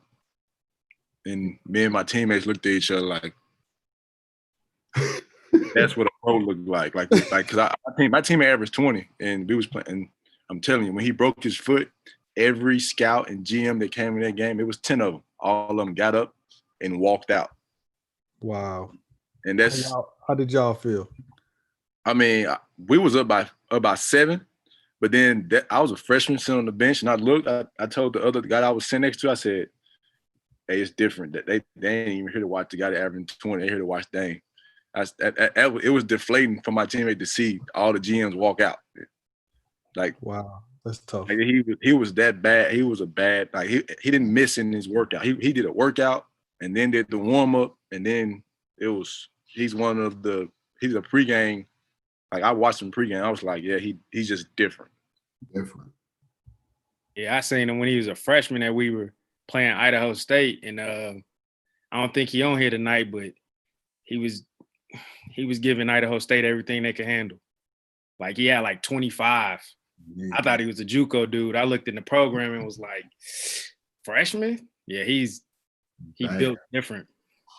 Y'all ever see any of the like workouts he would do at night in the gym? I mean, it was like real meticulous, just his ball handling stuff, passing. Like he would spend an hour just throwing passes to the top X, to the bottom X, left hand, just throwing passes, just very, very meticulous, working on getting better. And you don't throw passes now. That's why Curry better. He can't throw the passes. He just got to have somebody who can score when he throws the passes to him. He averaged almost 8 assists. His assist to turnover ratio is 2.7. So he ain't that bad. Can somebody pull up Steph assisted turnover or just assists, please? Quickly, somebody. Hey, just Somebody. remember, Steph Curry's first college game was against North Carolina at North Carolina. He had 13 turnovers and played the next game, got minutes the next game.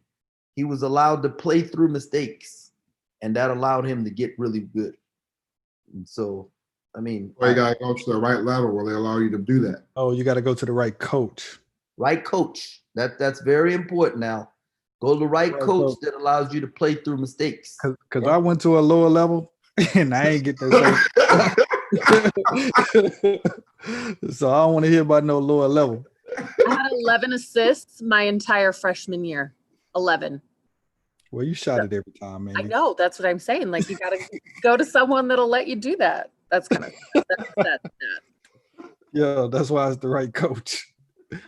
I don't care what level it is. If that coach ain't allowing you to do that, it ain't happening.